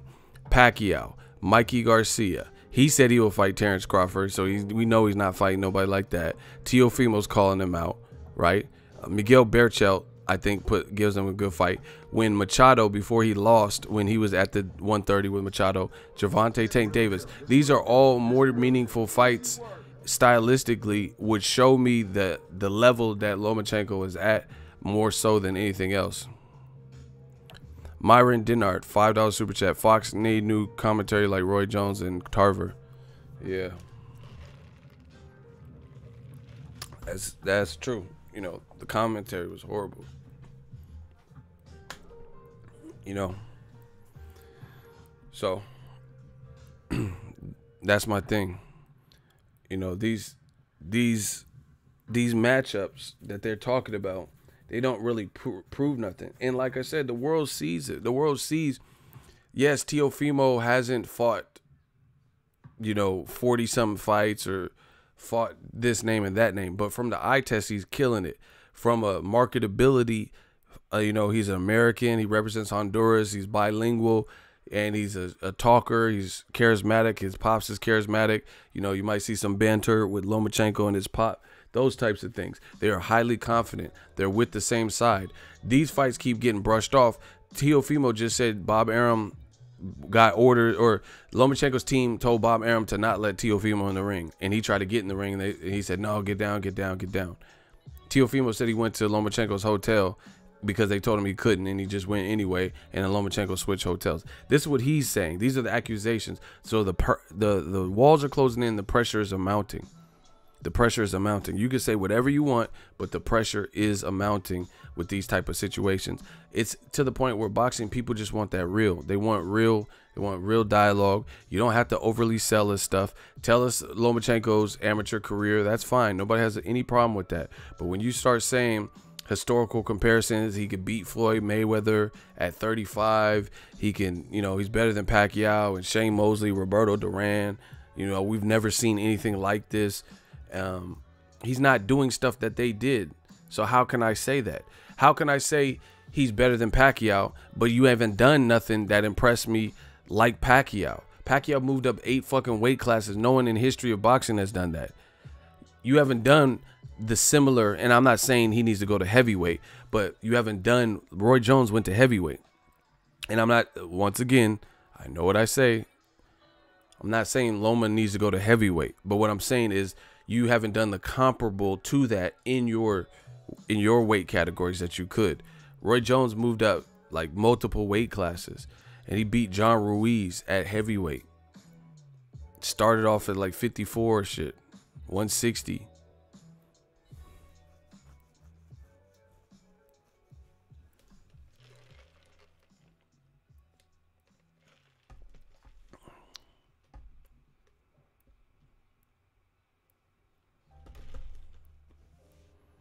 Listen, shooters, this is all on y'all. You guys got to figure out, because I don't really care. Like, all these motherfuckers can get blocked. I got a show to run. You know? So, you know, you guys figure that shit out. But anyway, look at how hard. See, this is how you know we're killing. I'm going to make more and more videos. Because new media is killing so bad, they have to do these little games and waste time trying to create these false narratives. They have to create these type of like small fires, like, oh, I'm Dave Thomas, and little shit like this, little kid games, just to try to create confusion in the comment section and keep coming back and keep coming. That's how you know who's winning. That's how you know you don't see new media doing that. Look, ego secret tranny, ego rape me like R. Kelly, block them. This is what they have to do. They're desperate. I told you. That's what I'm saying, people. Don't feed into it. Don't look at it. Don't encourage it. Don't go to these channels that is talking about this. Let them do these things. Let them do these things. That don't hurt us. That just shows us we're at this level and they playing little games. I know they don't get money. I know they don't get pussy. I know they don't get respect from fighters. They playing games and shit. So let them do that. Shooters handle it. And then we just keep it going. We just keep it rocking. But you see who's winning this race. But that's the thing. Lomachenko versus Luke Campbell. You know, Richard Comey. And you know what the funny thing is? This is the other part about old media. This is why we digging in that ass. Pause. The first guy of note to fight Richard Comey was a black fighter of note, like a named guy that we all know who he is, Robert Easter Jr. He fought Richard Comey when he was undefeated for the vacant IBF title. Factually, the Black Channel, right? When he fought him, it was a war. This was two undefeated fighters going to war for a title. That was one of the fight of the years, right? It was a war. But this is the type of piddly games that old media plays. Because they hadn't heard of Richard Comey, they say, oh, look who's Robert Easter fighting this bum. He's a bum. PBC got another bum main event. Oh, it's on Bounce TV, BET, PBC, blah, blah, blah, blah. Right? Now, all of a sudden, because yo boy Lomachenko want to fight Richard Comey, now this is a justifiable fight. These guys shoot themselves in the foot all the time. Robert Easter fought the undefeated Richard Comey, and y'all said he had no resume, and you know, who cares about this fight? Another PBC mismatch. Now, because Lomachenko is considering him, and now all of a sudden this is a great pickup. This is a great, you know, a great matchup that we can justify. And see, this is the thing. This is the other reason old media shoots themselves in the foot. Nobody said Robert Easter Jr. was a two-time Olympic gold medalist. I think he went to the Olympic qualifiers, but he didn't. He lost the match or whatever. He doesn't have 2 gold medals. He's not 31 years old like Lomachenko, right? And nobody's saying he's #1 pound for pound. So old media versus new media, no matter how hard they try, they can never beat us, because the points that they try to make, they're not the same caliber of the points we're making. They try to make everything seem like, oh, this is comparable, this is, and it's not. Nobody's saying, you can never compare Robert Easter fighting Richard Comey and the implications to Lomachenko, because nobody said that Robert Easter Jr. was the #1 pound for pound person in all of boxing.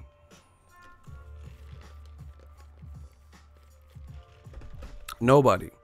But they are saying that about Lomachenko. So if Lomachenko personally is receiving a level of scrutiny or criticism, this is because of the legend that old media created. If they left it alone and just let Lomachenko fight these guys, then it would be that. But what they're doing is they put certain fighters that they want in order to promote them. And it's not oftentimes the black fighter, old media. They put them on this pedestal and elevate them, give them all the exposure, try to, you know, ensure that they get the best pay and different things like that. And then when fans scratch their head like, damn, this is the #1 pound for pound. Why did he get dropped by Linares?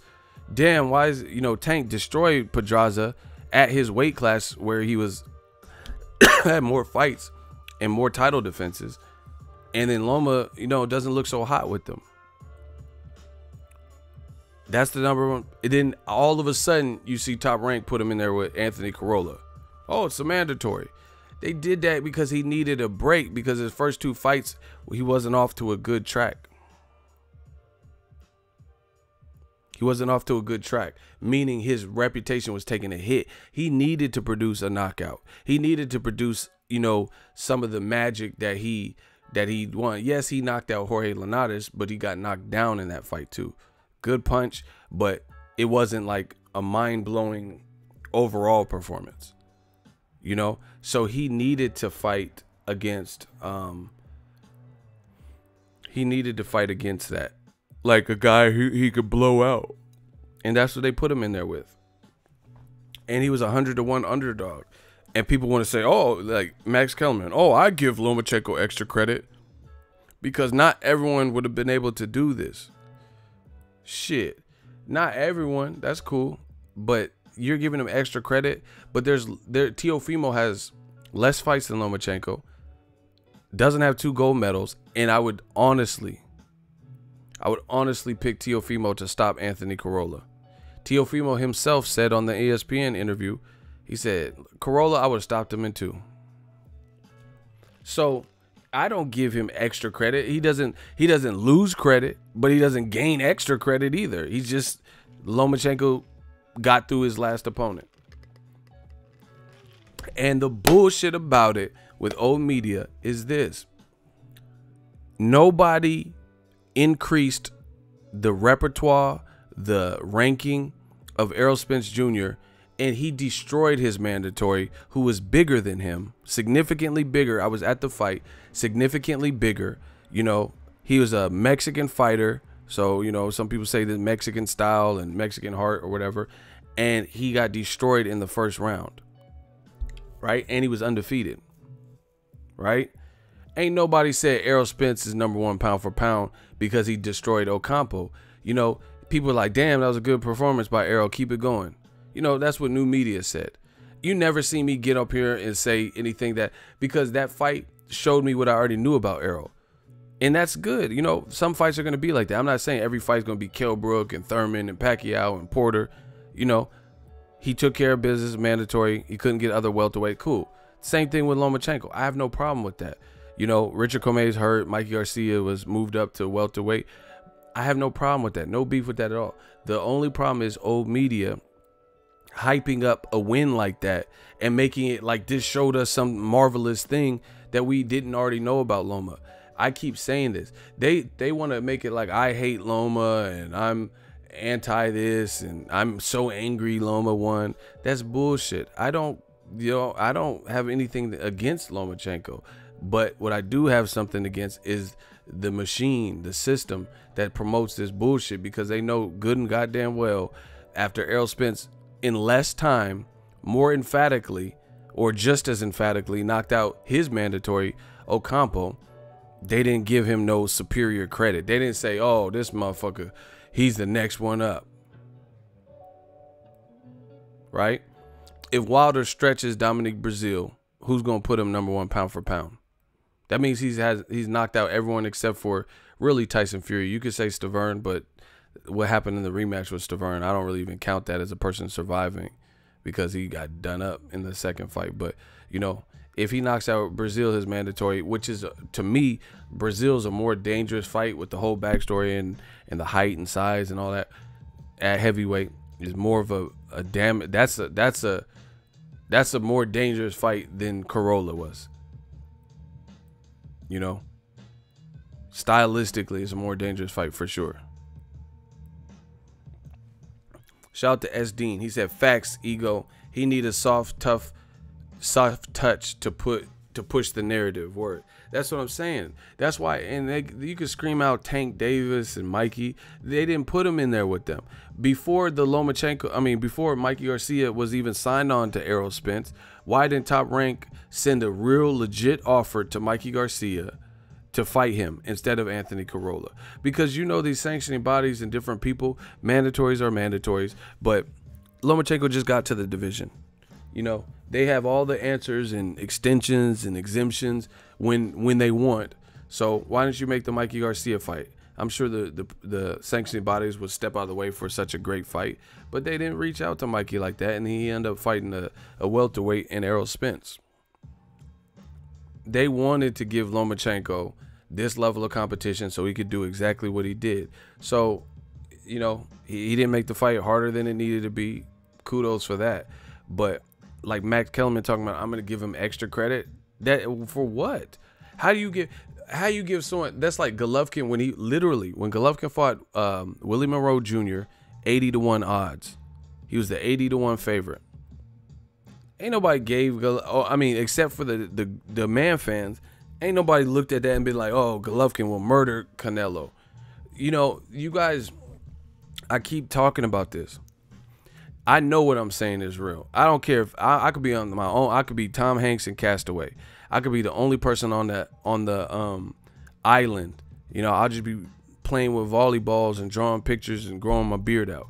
I don't care if no one agrees with me, no one feels me. I know what I'm saying is true. Case in point, here's an example. Look at Golovkin versus Vanes Martirosyan, a fight we knew what was going to happen 100%, you know, or 99%, because it's boxing. There's always that percent. We all pretty much knew what was going to happen in that fight. And guess what? In 2 rounds, it happened. His very next fight with Canelo, who moved up from 54, 55 as well, only had 2 fights at 160 plus. Chavez Jr. in the first Golovkin fight had a year layoff. He didn't destroy Canelo in 2 rounds. It's not hard to see. You know why? Because when you're fighting better competition, typically the fights get harder. Now, if you can do what Errol Spence did versus Mikey Garcia, then that's just really a testament to you. But anyone else on that given night, that would have been a tougher fight than what Errol Spence showed it to be. It just so happens Errol Spence is an exceptional talent, and he made it look like that. If you look at Claressa Shields versus Christina Hammer, Hammer didn't come out like playing. She looked good, fighting tall. She had a jab. She was some footwork. Claressa Shields broke her down. So had it been another female, it might not have looked like that. But come on, man. Like the stuff, the point I'm making is this. The stuff that Lomachenko is doing oftentimes, if given the same opportunities, I really feel other top level people would have did the same thing. I really, in my heart of all hearts, I believe Tank Davis, if he wanted to, could have moved to 35 and fought Anthony Corolla and beaten him. He could have moved from 130 to 135 and said, oh, this is a ranked guy, and he would have knocked him out. For sure. That's my honest opinion. I think if Teofimo had been given the Anthony Corolla fight before Lomachenko, and then they said, hey, Teofimo, Anthony Corolla, he's next up, Teofimo would have knocked him out. I think Mikey Garcia would have knocked him out. Mikey Garcia hurt Broner, made him kind of gun shy, dropped Sergey Lipinets, who just beat Lamont Peterson at 147. Mikey did that at 140.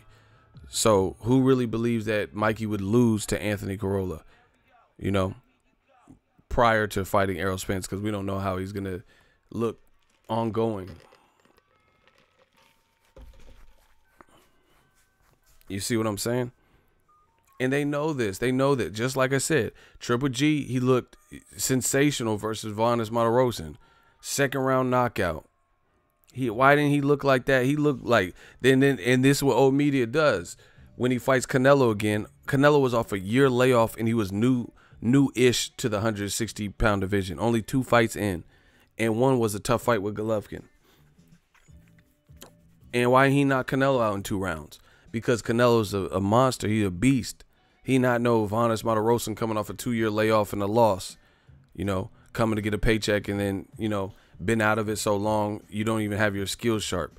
Who knows if Vanes was even training in that 2 years? You get what I'm saying? That stuff matters. How you going to stay? Yeah, Vanes is an Olympian, but what Olympic year was that? 2012 or some shit? A lot changes if you don't. It's like speaking Spanish. If you speak Spanish as a child and then you don't use it and then you try to use it after high school, but you ain't really spoken it, you know, you spoke English since you were in the 6th grade, then guess what? You're probably going to lose some of that or lose all of it where you can't speak Spanish, you know, because you haven't been utilizing it. So that's no different for Vanes Martirosyan. Yeah, he's an Olympian, but he was so far removed from elite, high caliber action and fights. That's what, no wonder it ended like it ended. You get what I'm saying? But the case in point is this. Golovkin looked like that versus Vanes. Canelo coming off a year layoff. How come he didn't knock Canelo down, blast him out of there in 2 rounds like he did Vanes? Because the he upped the ante with the competition. Period. He upped the ante with the competition. That's how it typically goes.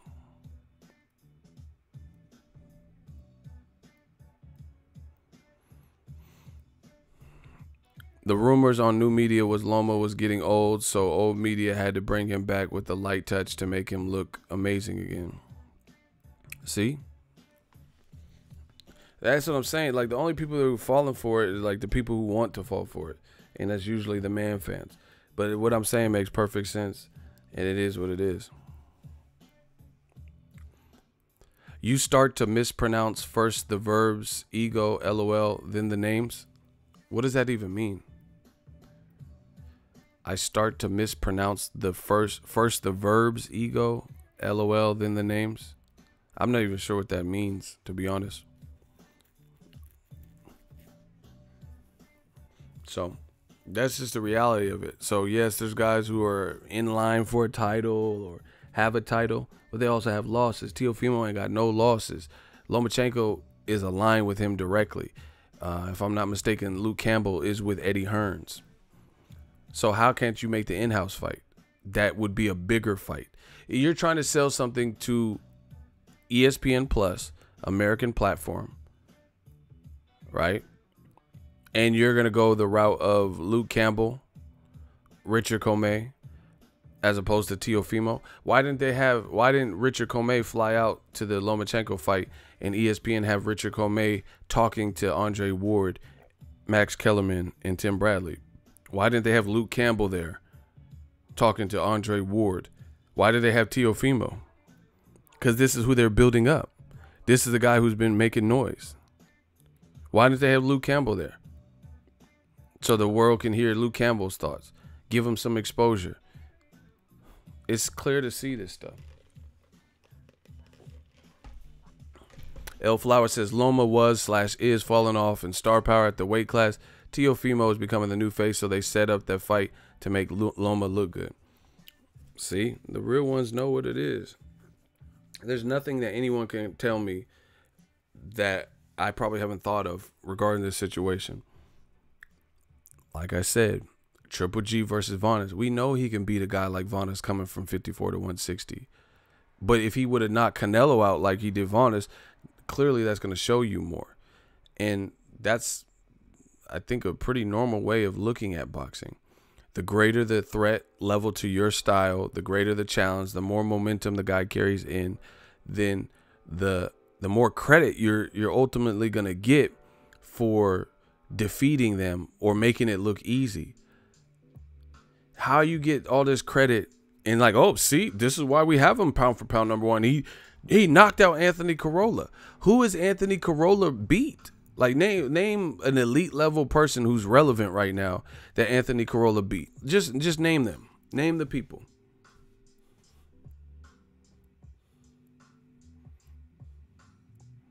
What's Anthony Corolla's best win like that?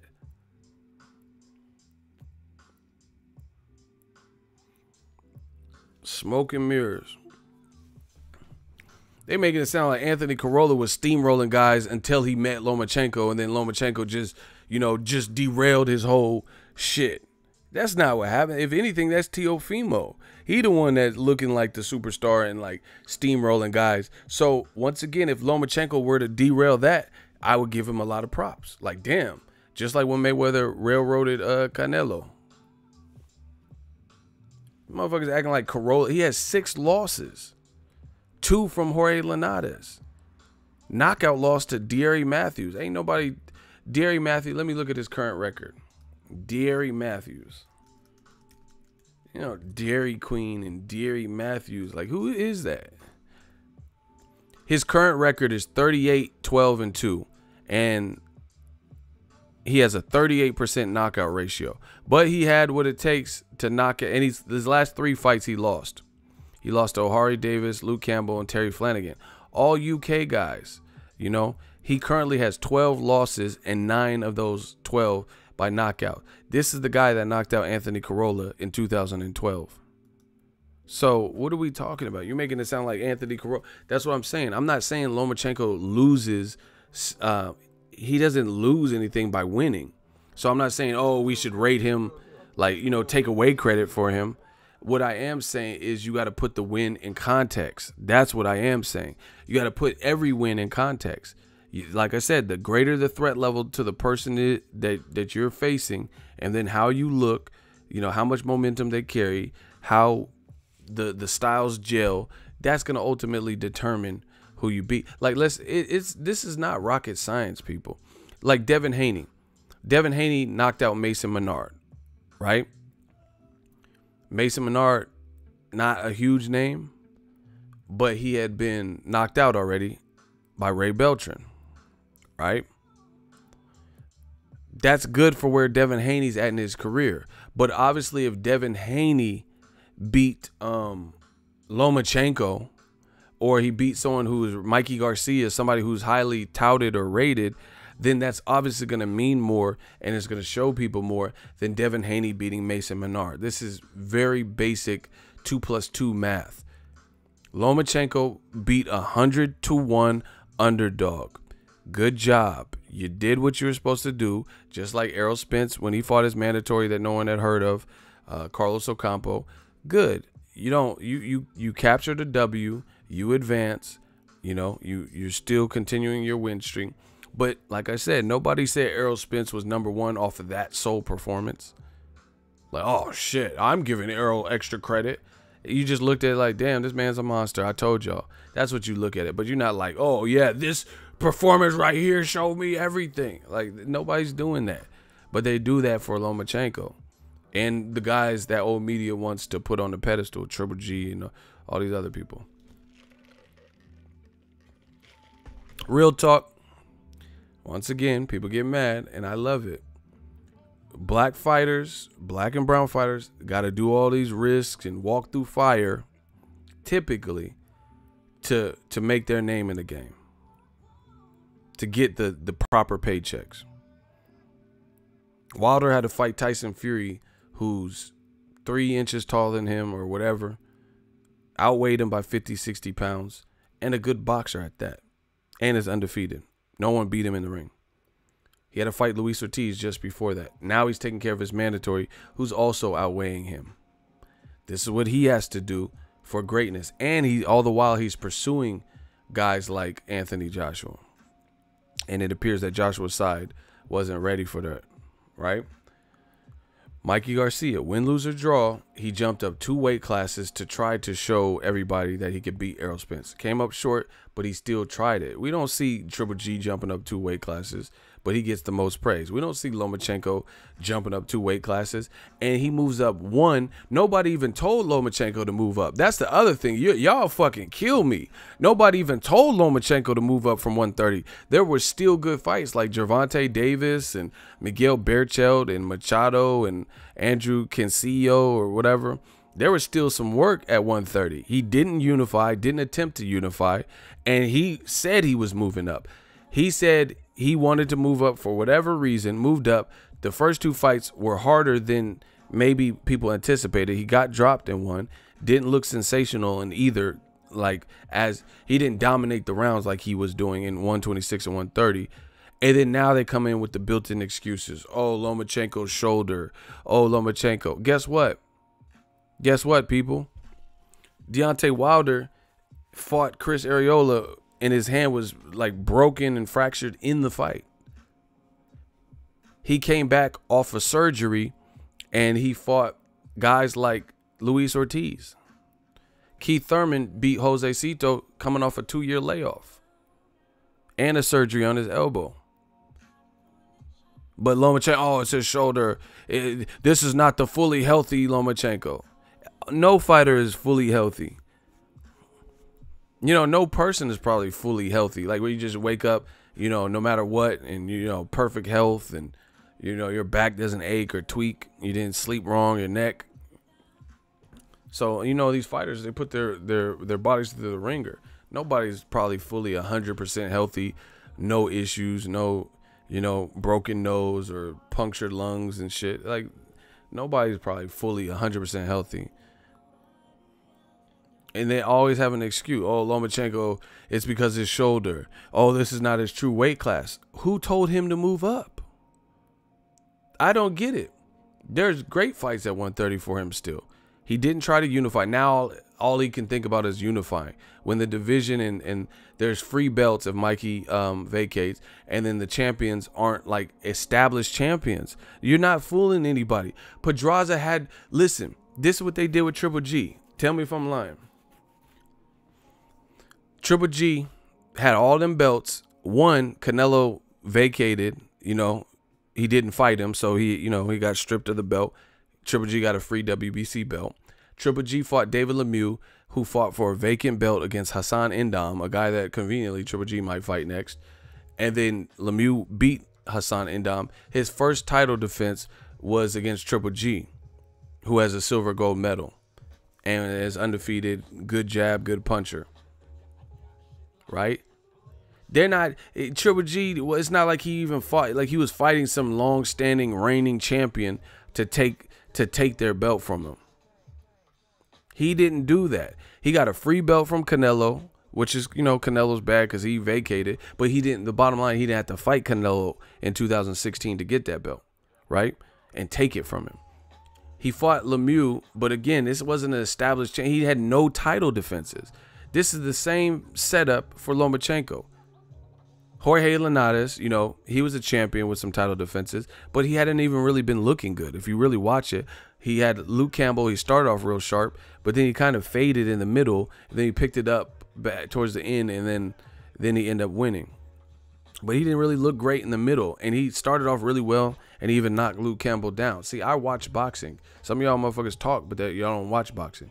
So Jorge Linares, he didn't put on like a stellar performance versus Luke Campbell. He did enough to win, yes, but he started off well, had an early knockdown. Then Luke Campbell kind of worked his way back in the middle, but then he faded maybe in the championship rounds, and then Linares did enough to win.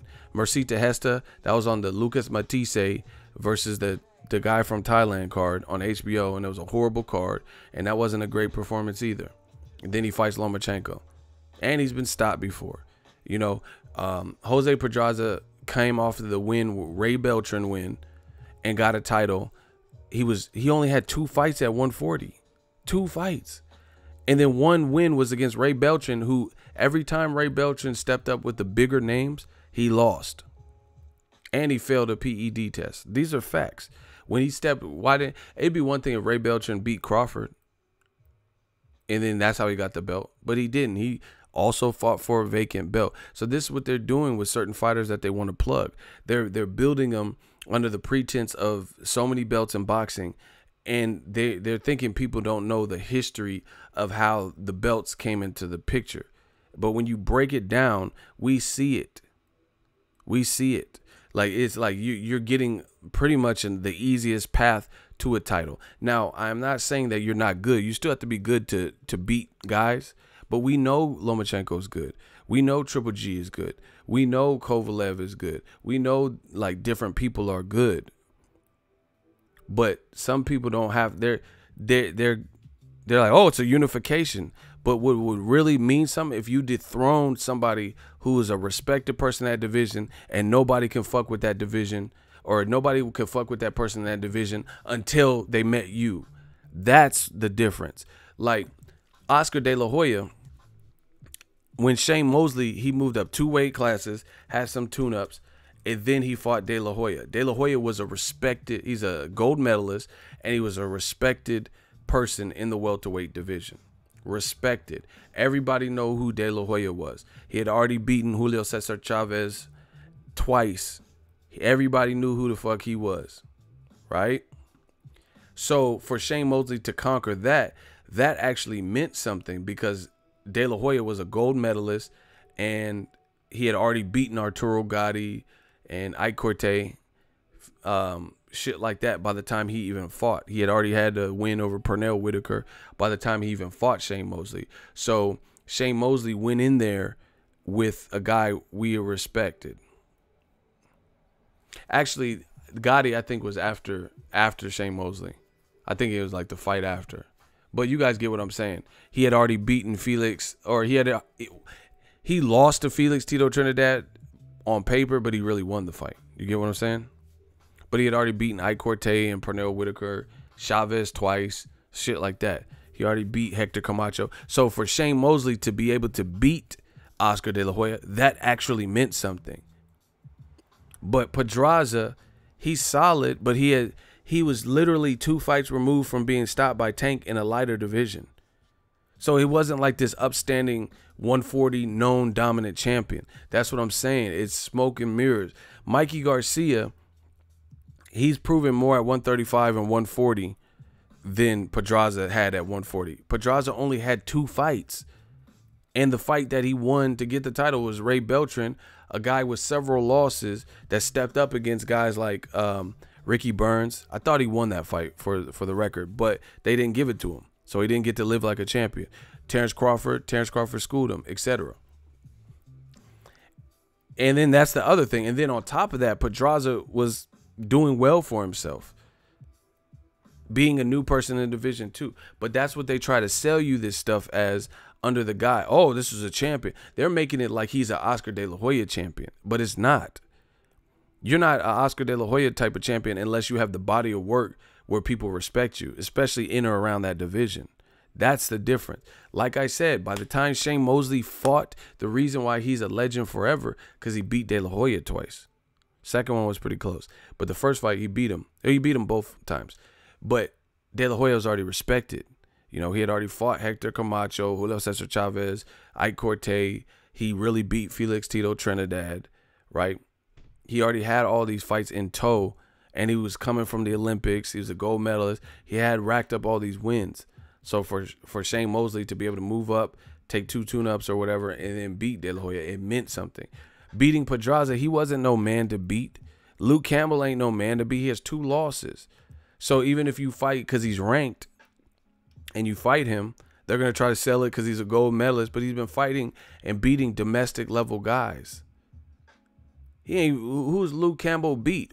Name Luke Campbell's best win. World-class, world-renowned name that Luke Campbell beat. When y'all gonna talk? I'll shut up.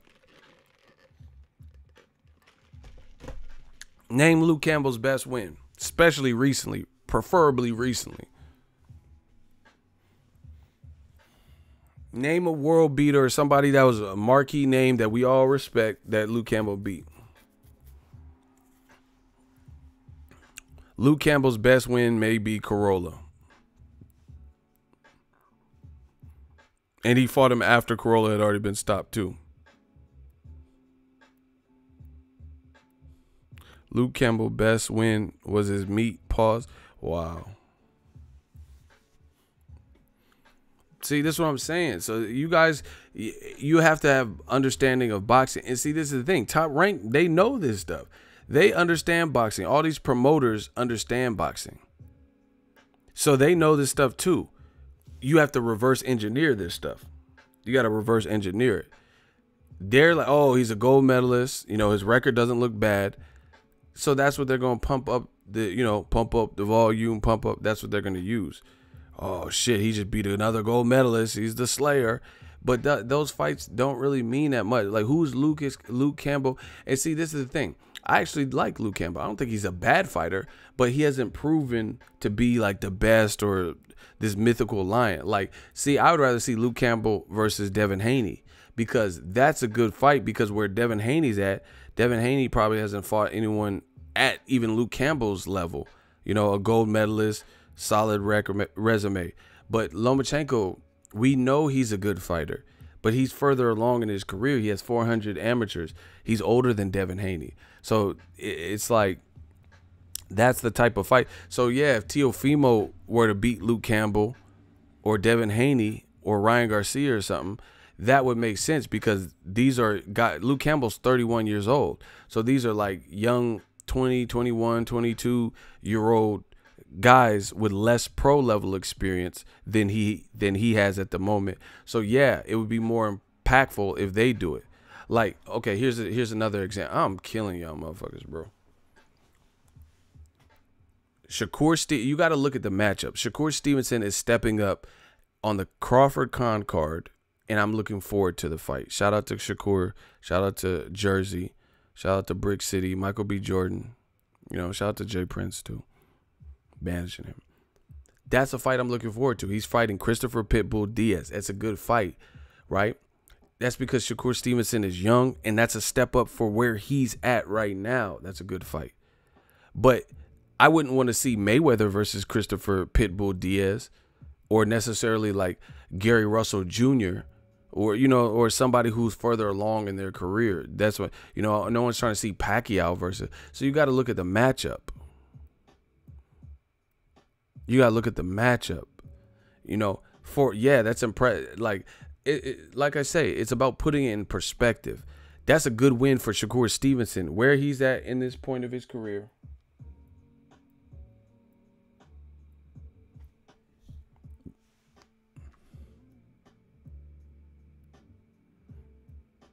Where he's at, that's a good point. But you got to, everything belongs in context. If you have no context, then you don't really have content, you know? Context is everything. And that's what new media does. I put stuff back into context for the fans that may, you know, some people watch boxing and love it, but they don't have the details. They don't have the ins and outs. They don't know who Luke Campbell beat. So they're relying on the information from ESPN or Tim Bradley or Mark Kriegel or something. And there's different narratives that people try to paint. Oh, Luke Campbell, they're going to only tell you the good stuff. Luke Campbell's a gold medalist and stuff. I'm here to tell you what the pertinent information. I'm not here to sell you nothing. I don't need nothing. I'm fine. I'm well off. You know, I'm just calling boxing how I see it. So, yeah, you have to put it like, okay, let's say someone won the lottery and they won $1 million. But they owe $10 million in back child support. That changes things, doesn't it? You just won $1 million in the lottery. That would be perceived as something great. But if you owe $10 million in back child support, this is just, you know, a random example, then that changes the dynamics of things. You know, if somebody's in prison and you're like, how long are you in for? And you're like, oh, I'm in here for 3 years. And you're like, oh, that's not bad. You know, that's not the worst prison sentence. And you're like, what are you in for? And then you're like, oh, I cut someone off on the freeway. Okay, that changes things. If you're in here, like you committed armed robbery or something, and you only got 3 years, or you committed a murder and you got 3 years, that wouldn't be that bad. But if you got, you know, jammed up over, you cut someone off on the freeway or something, really, you shoplifted some candy and you're in there for 3 years, that changes everything. So, like I said, it's about context. You know, 3 years in prison is not good, but it's not the worst sentence. But it depends what you're in there for. If you got, like I said, if you you stole some Skittles because you want to taste the rainbow, and you got 3 years for that with no criminal, then that changes the dynamics of what we're talking about. You know, but if you get charged for manslaughter and get 3 years, then you got off light. So context is everything. So yeah, Shakur Stevenson, where he's at, I'm looking forward to Christopher Diaz. But I wouldn't want to see Lomachenko and Christopher Diaz. No, I've never been incarcerated. What the hell? I'm too smart to be incarcerated. That wouldn't be a good fit for me.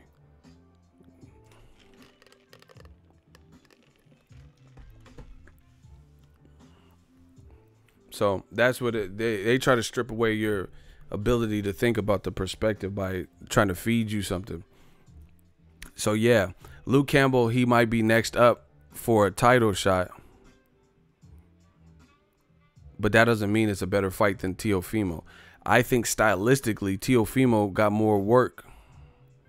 He got more work than Luke Campbell, even at a younger age, even though he hasn't proven it. And the only way, and it's a bigger fight. Styles make fights. And this is how, like, look at Anthony Joshua. Same deal. Yeah, he has the most belts in boxing, right? Or not in boxing, in heavyweight division. He got the most belts. But who did he beat? That changes you have to look at these things. How can you just say, oh, he got all the belts, who cares? Yeah, that's an accomplishment. That's good. No one said Joshua was a bad fighter, but he beat Charles Martin for the belt. That's the same situation. Charles Martin hadn't really done anything. He hadn't done this grandiose performance. Even the fight where he won the vacant title, the vacant IBF, he didn't do nothing crazy. He was winning, but not by no crazy margin. And then the dude fell and twisted up his knee or whatever. And then the fight was ruled in his favor because, you know, it was deep enough in the contest. So that, you know, yeah, Joshua knocked him out. That's good. He collects the belt. But let's not act like he did that to Lennox Lewis or Klitschko, you know, at that point of his career.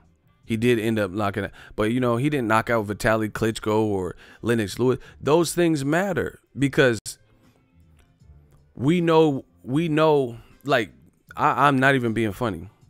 If Anthony Joshua, that was like his 13th fight, whatever it was. If Cannon Briggs fought, I'm not even being funny. If Cannon Briggs fought Glaskov and the same thing happened and Cannon Briggs fought Joshua in that same fight right after and Joshua knocked out Cannon Briggs in 2 rounds, that would be more impressive than the Charles Martin victory for me because I have years of data on Cannon Briggs. That dude is strong. You get what I'm saying? So that would have been at that time, you know, that would have been more like, oh shit, because we know more about Cannon Briggs than we knew about Charles Martin.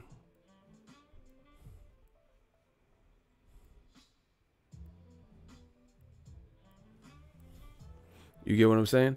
So we didn't know about Charles. We didn't know enough about Charles Martin to really actively gauge. We knew a lot about Mikey Garcia, and we seen how Errol Spence did him. And we knew everything about Mikey Garcia that we needed to know.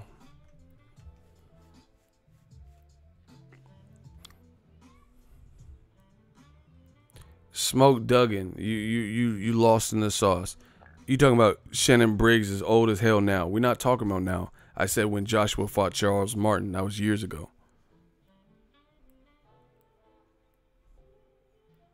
Oh, my dude Prophet been killing y'all. He said, I got a perfect example. LeBron James made the finals every single year in the East, but the first year in the West, he didn't even make the playoffs. Ooh, that is, you know, I wanted to talk about that too. That's an awesome point because everyone knows the Western Conference is harder. You know, at least in the recent years, the teams you got to go through, like the Warriors, you know, the people you got to beat is way different. That's an awesome point. We need some claps for my dude Prophet. That's what I'm saying. You got to understand the game. It's like that's Triple G at middleweight when he first got there. You're in the Eastern Conference, so you have a good, solid team. You're good. So you're blowing out everyone. The Celtics ain't what they were like when they had Paul Pierce and everybody. You get what I'm saying? So, yeah, you could easily advance or more. It would be easier. Versus the West, they got to, you know, you got to shoot people's lights out. You got to beat teams like the Warriors to advance. That was an awesome analogy. See, this was my dude Aaron a fool. He said AJ in the Eastern Conference. Facts. That's what I'm saying. Like, he beat Charles Martin, Joseph Parker for belts. He beat Klitschko for a vacant belt, coming off of a loss. Klitschko's still Klitschko, but he's coming off a loss and a long layoff because people don't forget or people don't remember Klitschko was supposed to rematch Tyson Fury. And then they had date, and then the fight date got postponed because, you know, Fury was injured or some shit, and then come to find out he was really just sound like he was wilding. There was rumors coming out like Tyson Fury and John Fury weren't getting along, so that put Klitschko off. Not only was he coming off the Tyson Fury loss, he had to deal with Tyson Fury's bullshit, so he was out of the ring for like 18 months. So I'm not like these other channels that don't know shit about boxing. I can't just give you this boxing talk and just omit and act like I didn't understand. Act like I didn't understand what's going on when I really see what's going on. You know what I'm saying? Like, I can't act like these facts don't exist just so I could say, oh, AJ has all the belts. We got to look at the origin. How did he get the belts? You know, because this is another example. This is just a universal sports example. You look at players in the NFL like Barry Sanders. You look at Barry Sanders and you look at AI, Allen Iverson with the 76ers. They were with teams that weren't even that dope, and they were still dope-ass players. They were raw-ass players. Barry Sanders was with the Lions, and they weren't even that raw. But he still broke through and broke records and, you know, did Walter Payton type of yardage, shit like that, with a weak team. That goes to show you that Barry Sanders was serious. You know, same thing with Allen Iverson and 76ers.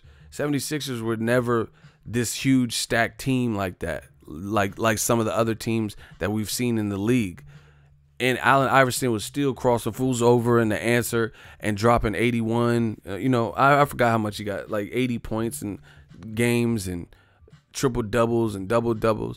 And he's doing it at 6 foot, 6'1".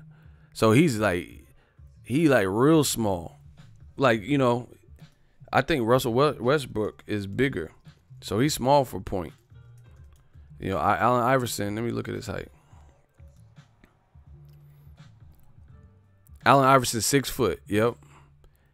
His listed weight is 165 pounds. So that's what I'm saying.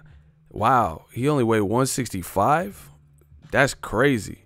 I didn't know he was that light.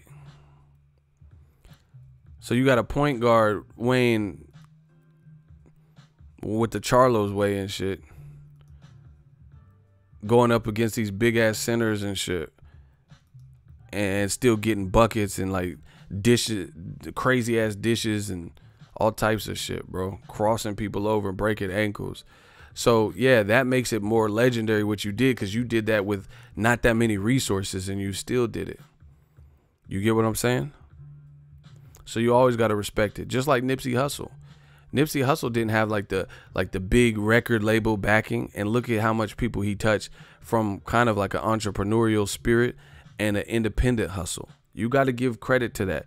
Same thing with my channel. Same concept. I don't have this big cosign and a bunch of people. Like I just started doing affiliates, you know, affiliate brand deals and shit. We did all this stuff out the mud, you know, paying for everything, all in-house. And I don't have like, you know, a bunch of reporters I'm sending to the thing. I'm doing this dolo. And look how far we come. We about to hit 200. I promise you, we hitting 200K this year. That goes without saying. So you got to put things in perspective. Allen Iverson, imagine he was with the 76ers. Imagine if he was with the 96 Bulls, 95 Bulls. If that was his squad. You know, imagine if he had people like that, like backing him up. Like Rodman and Scottie Pippen and Rob Horry and Cartwright and people like that. Imagine. And Jordan and shit. He would be, imagine what he would be able to do when he did that with a bad team. So anyway, with this Lomachenko stuff too, I need to see certain, like for me, I know he's good, but to graduate from that to, especially to come even remotely close to what they're saying, Muhammad Ali, he's never going to be Muhammad Ali, but #1 pound for pound, I got to see certain things.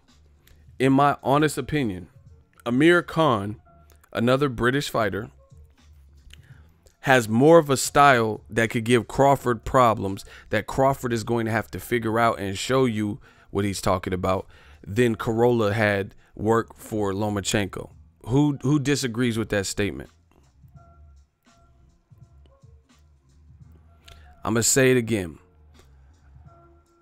Amir Khan, on paper, based on what he's shown and proven, has more intangibles and attributes that could give Terrence Crawford issue, based on Crawford's style and based on Khan's style, the two merging. Not saying what the fight's going to be, but I'm definitely checking it out, because I think Khan has more attributes that he can make it for an interesting night. I never seen anything in Anthony Corolla that really made me feel that Lomachenko was in for a tough fight. That he was in for, like, oh, I'm telling you.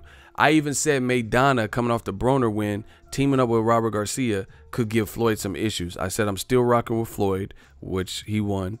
But I said Maidana, there could be a tough fight for him. And it was a tough fight for him. Right? But I see nothing in the Anthony Corolla style where you ever heard me say, Loma got to watch out. Loma got to watch out. Same thing with Errol Spence. I told you I was picking Errol Spence. I never wavered from that. But even in that fight, I could at least see Mikey Garcia creating some troubles. You know, he didn't. So that's just a testament to how good Errol Spence is. I never seen nothing. Like I said, Amir Khan can disrupt some things until he gets caught. You know, he might try to really outbox the fuck out of him. He looks like he's in phenomenal shape. You know, so we have to see how it plays out. This is going to be a showcase of what Crawford, you know, what he can do to see if he can make the adjustments, because he might have to adjust with Khan. Khan's about his height, maybe a little bit, half-inch taller, long arms, fast movement. I think it's a good fight. You get what I'm saying? I never seen any, you never heard me say anything about Corolla could give any top lightweight problems.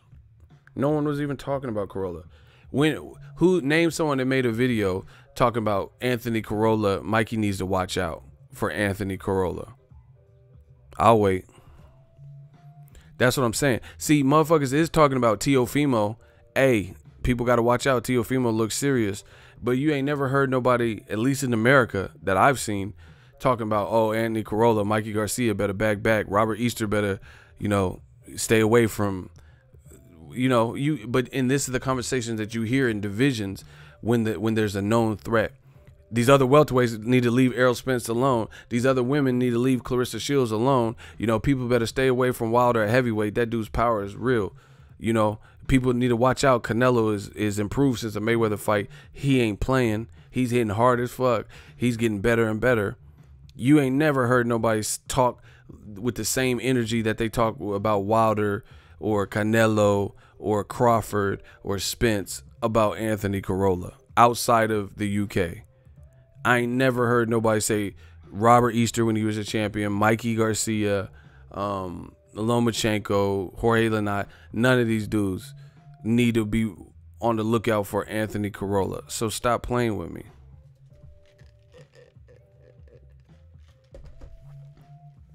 Even Bob Arum said this fight got shoved up our asses. And you want me to, and according to Mac, this is what makes it look fake. Like a fake narrative. Max Kellerman talking about, oh, I'm giving him extra credit for this. Bob Arum said the fight got shoved up his ass. The odds makers had it 100, 150 to 1 underdog. But you giving him extra credit for it. Listen, I never said take away credit from Lomachenko. He won. Congrats. You secured the victory. That's dope. But let's not blow this out of proportion. He did what he was supposed to do. You know, no one really seen a stylistic advantage or edge for Corolla. Like nobody said, oh, Corolla got menacing power or this killer footwork or his confidence is off the chart, you know, mixed with his ring IQ and boxing ability. Nobody was saying stuff like that. So, like I said, it's all about the perspective. He said extra credit for what exactly? Because in Max Kellerman's mind, Lomachenko knocking him out was just so sensational. But Lomachenko knocked him out in the 4th or 5th round. Deary Matthews knocked out Corolla in the 6th round in 2012. So what are we talking about?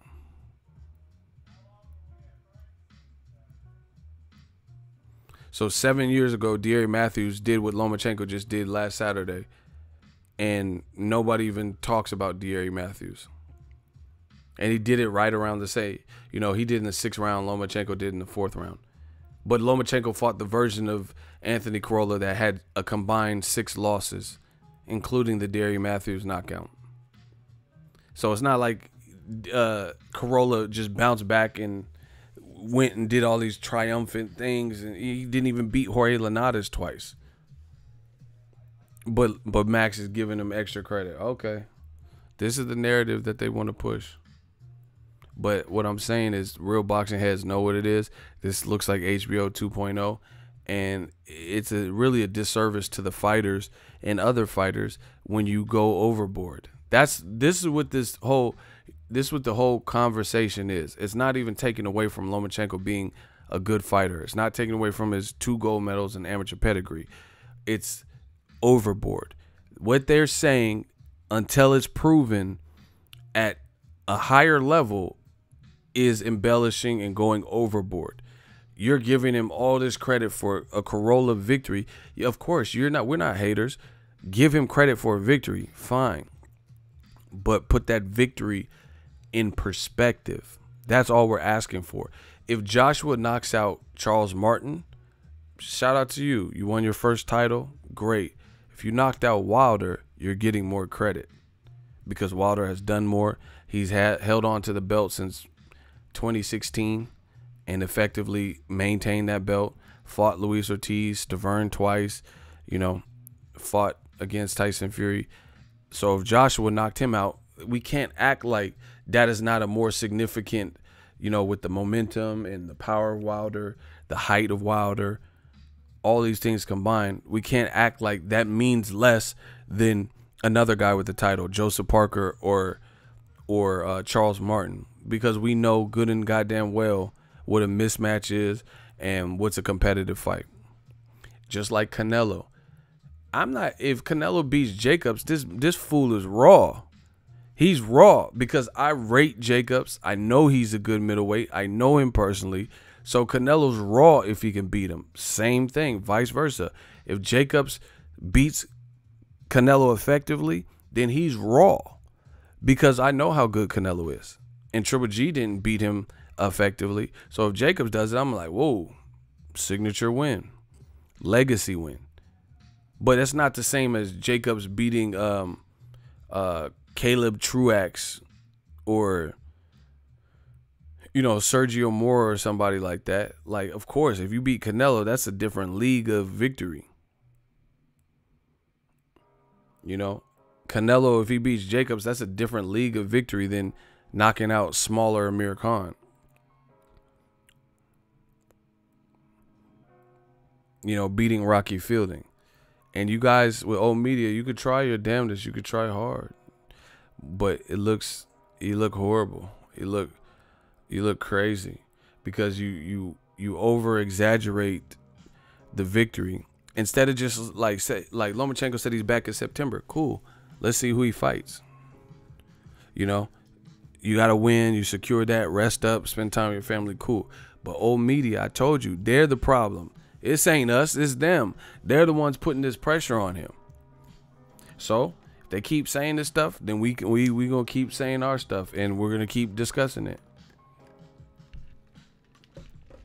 Smoke Dugan says that was a mismatch. Anthony Corolla looks scared. Watch sooner or later, someone is gonna get seriously hurt or killed on one of Eddie Hearn's shows. I hope not. But I agree with you in terms of looking scared. He wasn't even throwing punches. Bro, when have you ever seen Canelo not throw punches for 12 rounds or through the first 4 rounds? When have you ever seen Floyd Mayweather in the first 4 rounds, he's shelled up? Tell me the real actual fight. Not like, Floyd always does it. Tell me what fight specifically. Corolla looked like he was trying to work into a game plan, and all the while his game plan wasn't working, made no adjustment, and he wasn't even really throwing effective counters.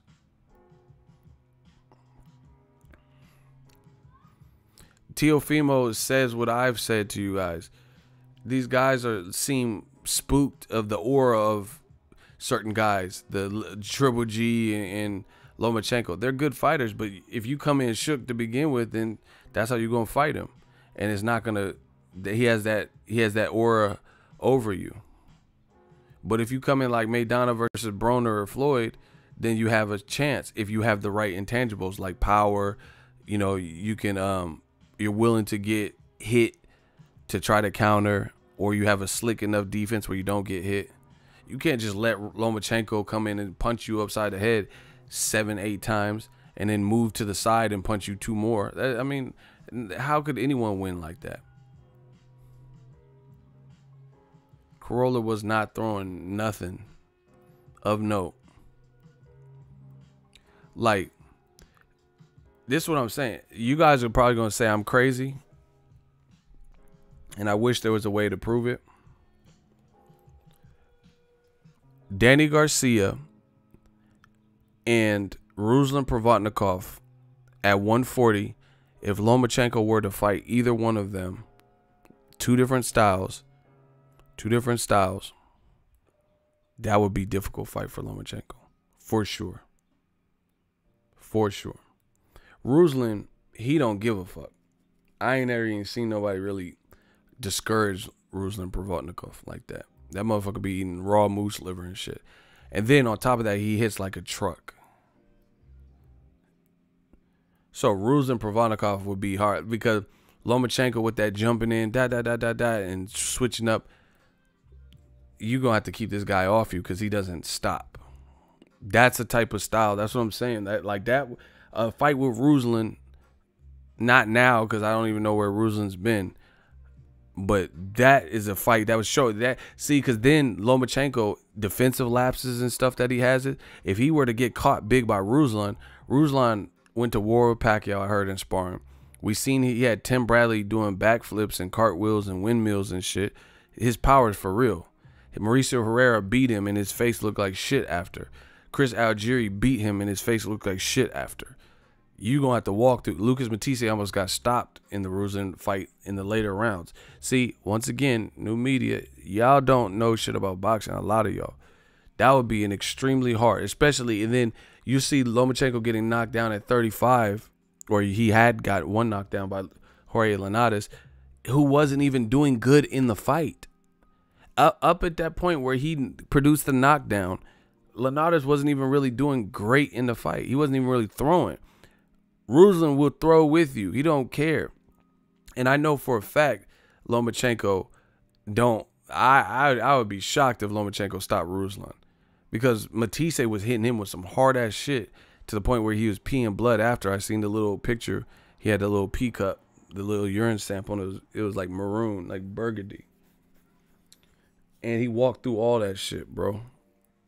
Chris Algieri's a, pretty big 140-er. And he walked through all his shit. And Chris had to be on his bite. Loma don't even fight like that. Loma don't fight like always off the back foot. Ruslan just keeps powering forward. He's like a tank. Same thing with Danny Garcia. Danny Garcia can get beat to the punch, but he's still going. At 140, he was a Don. You know what I'm saying? He going to keep swinging. That's how he timed Khan.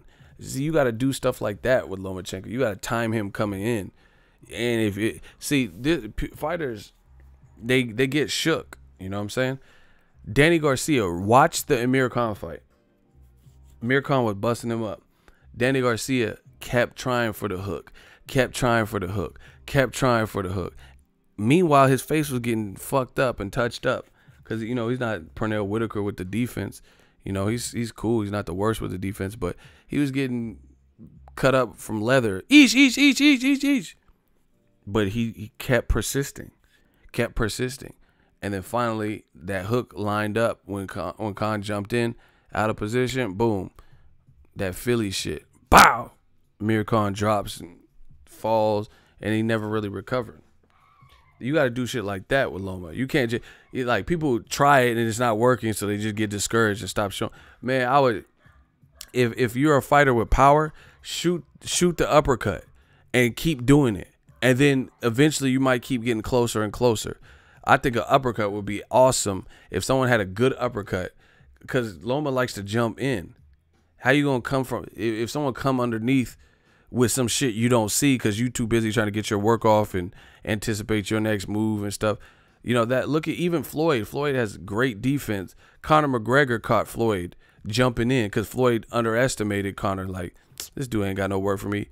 Floyd, he got caught with that southpaw underneath uppercut, and Conor was like, bow, and then Floyd was like, and it stretched his neck out a little bit.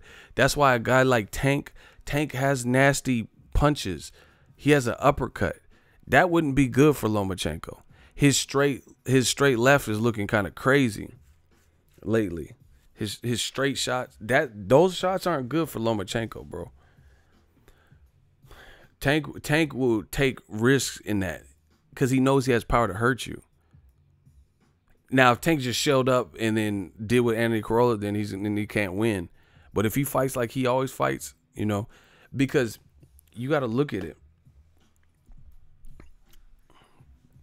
You can't beat Lomachenko not throwing. You can't really beat anyone not throwing.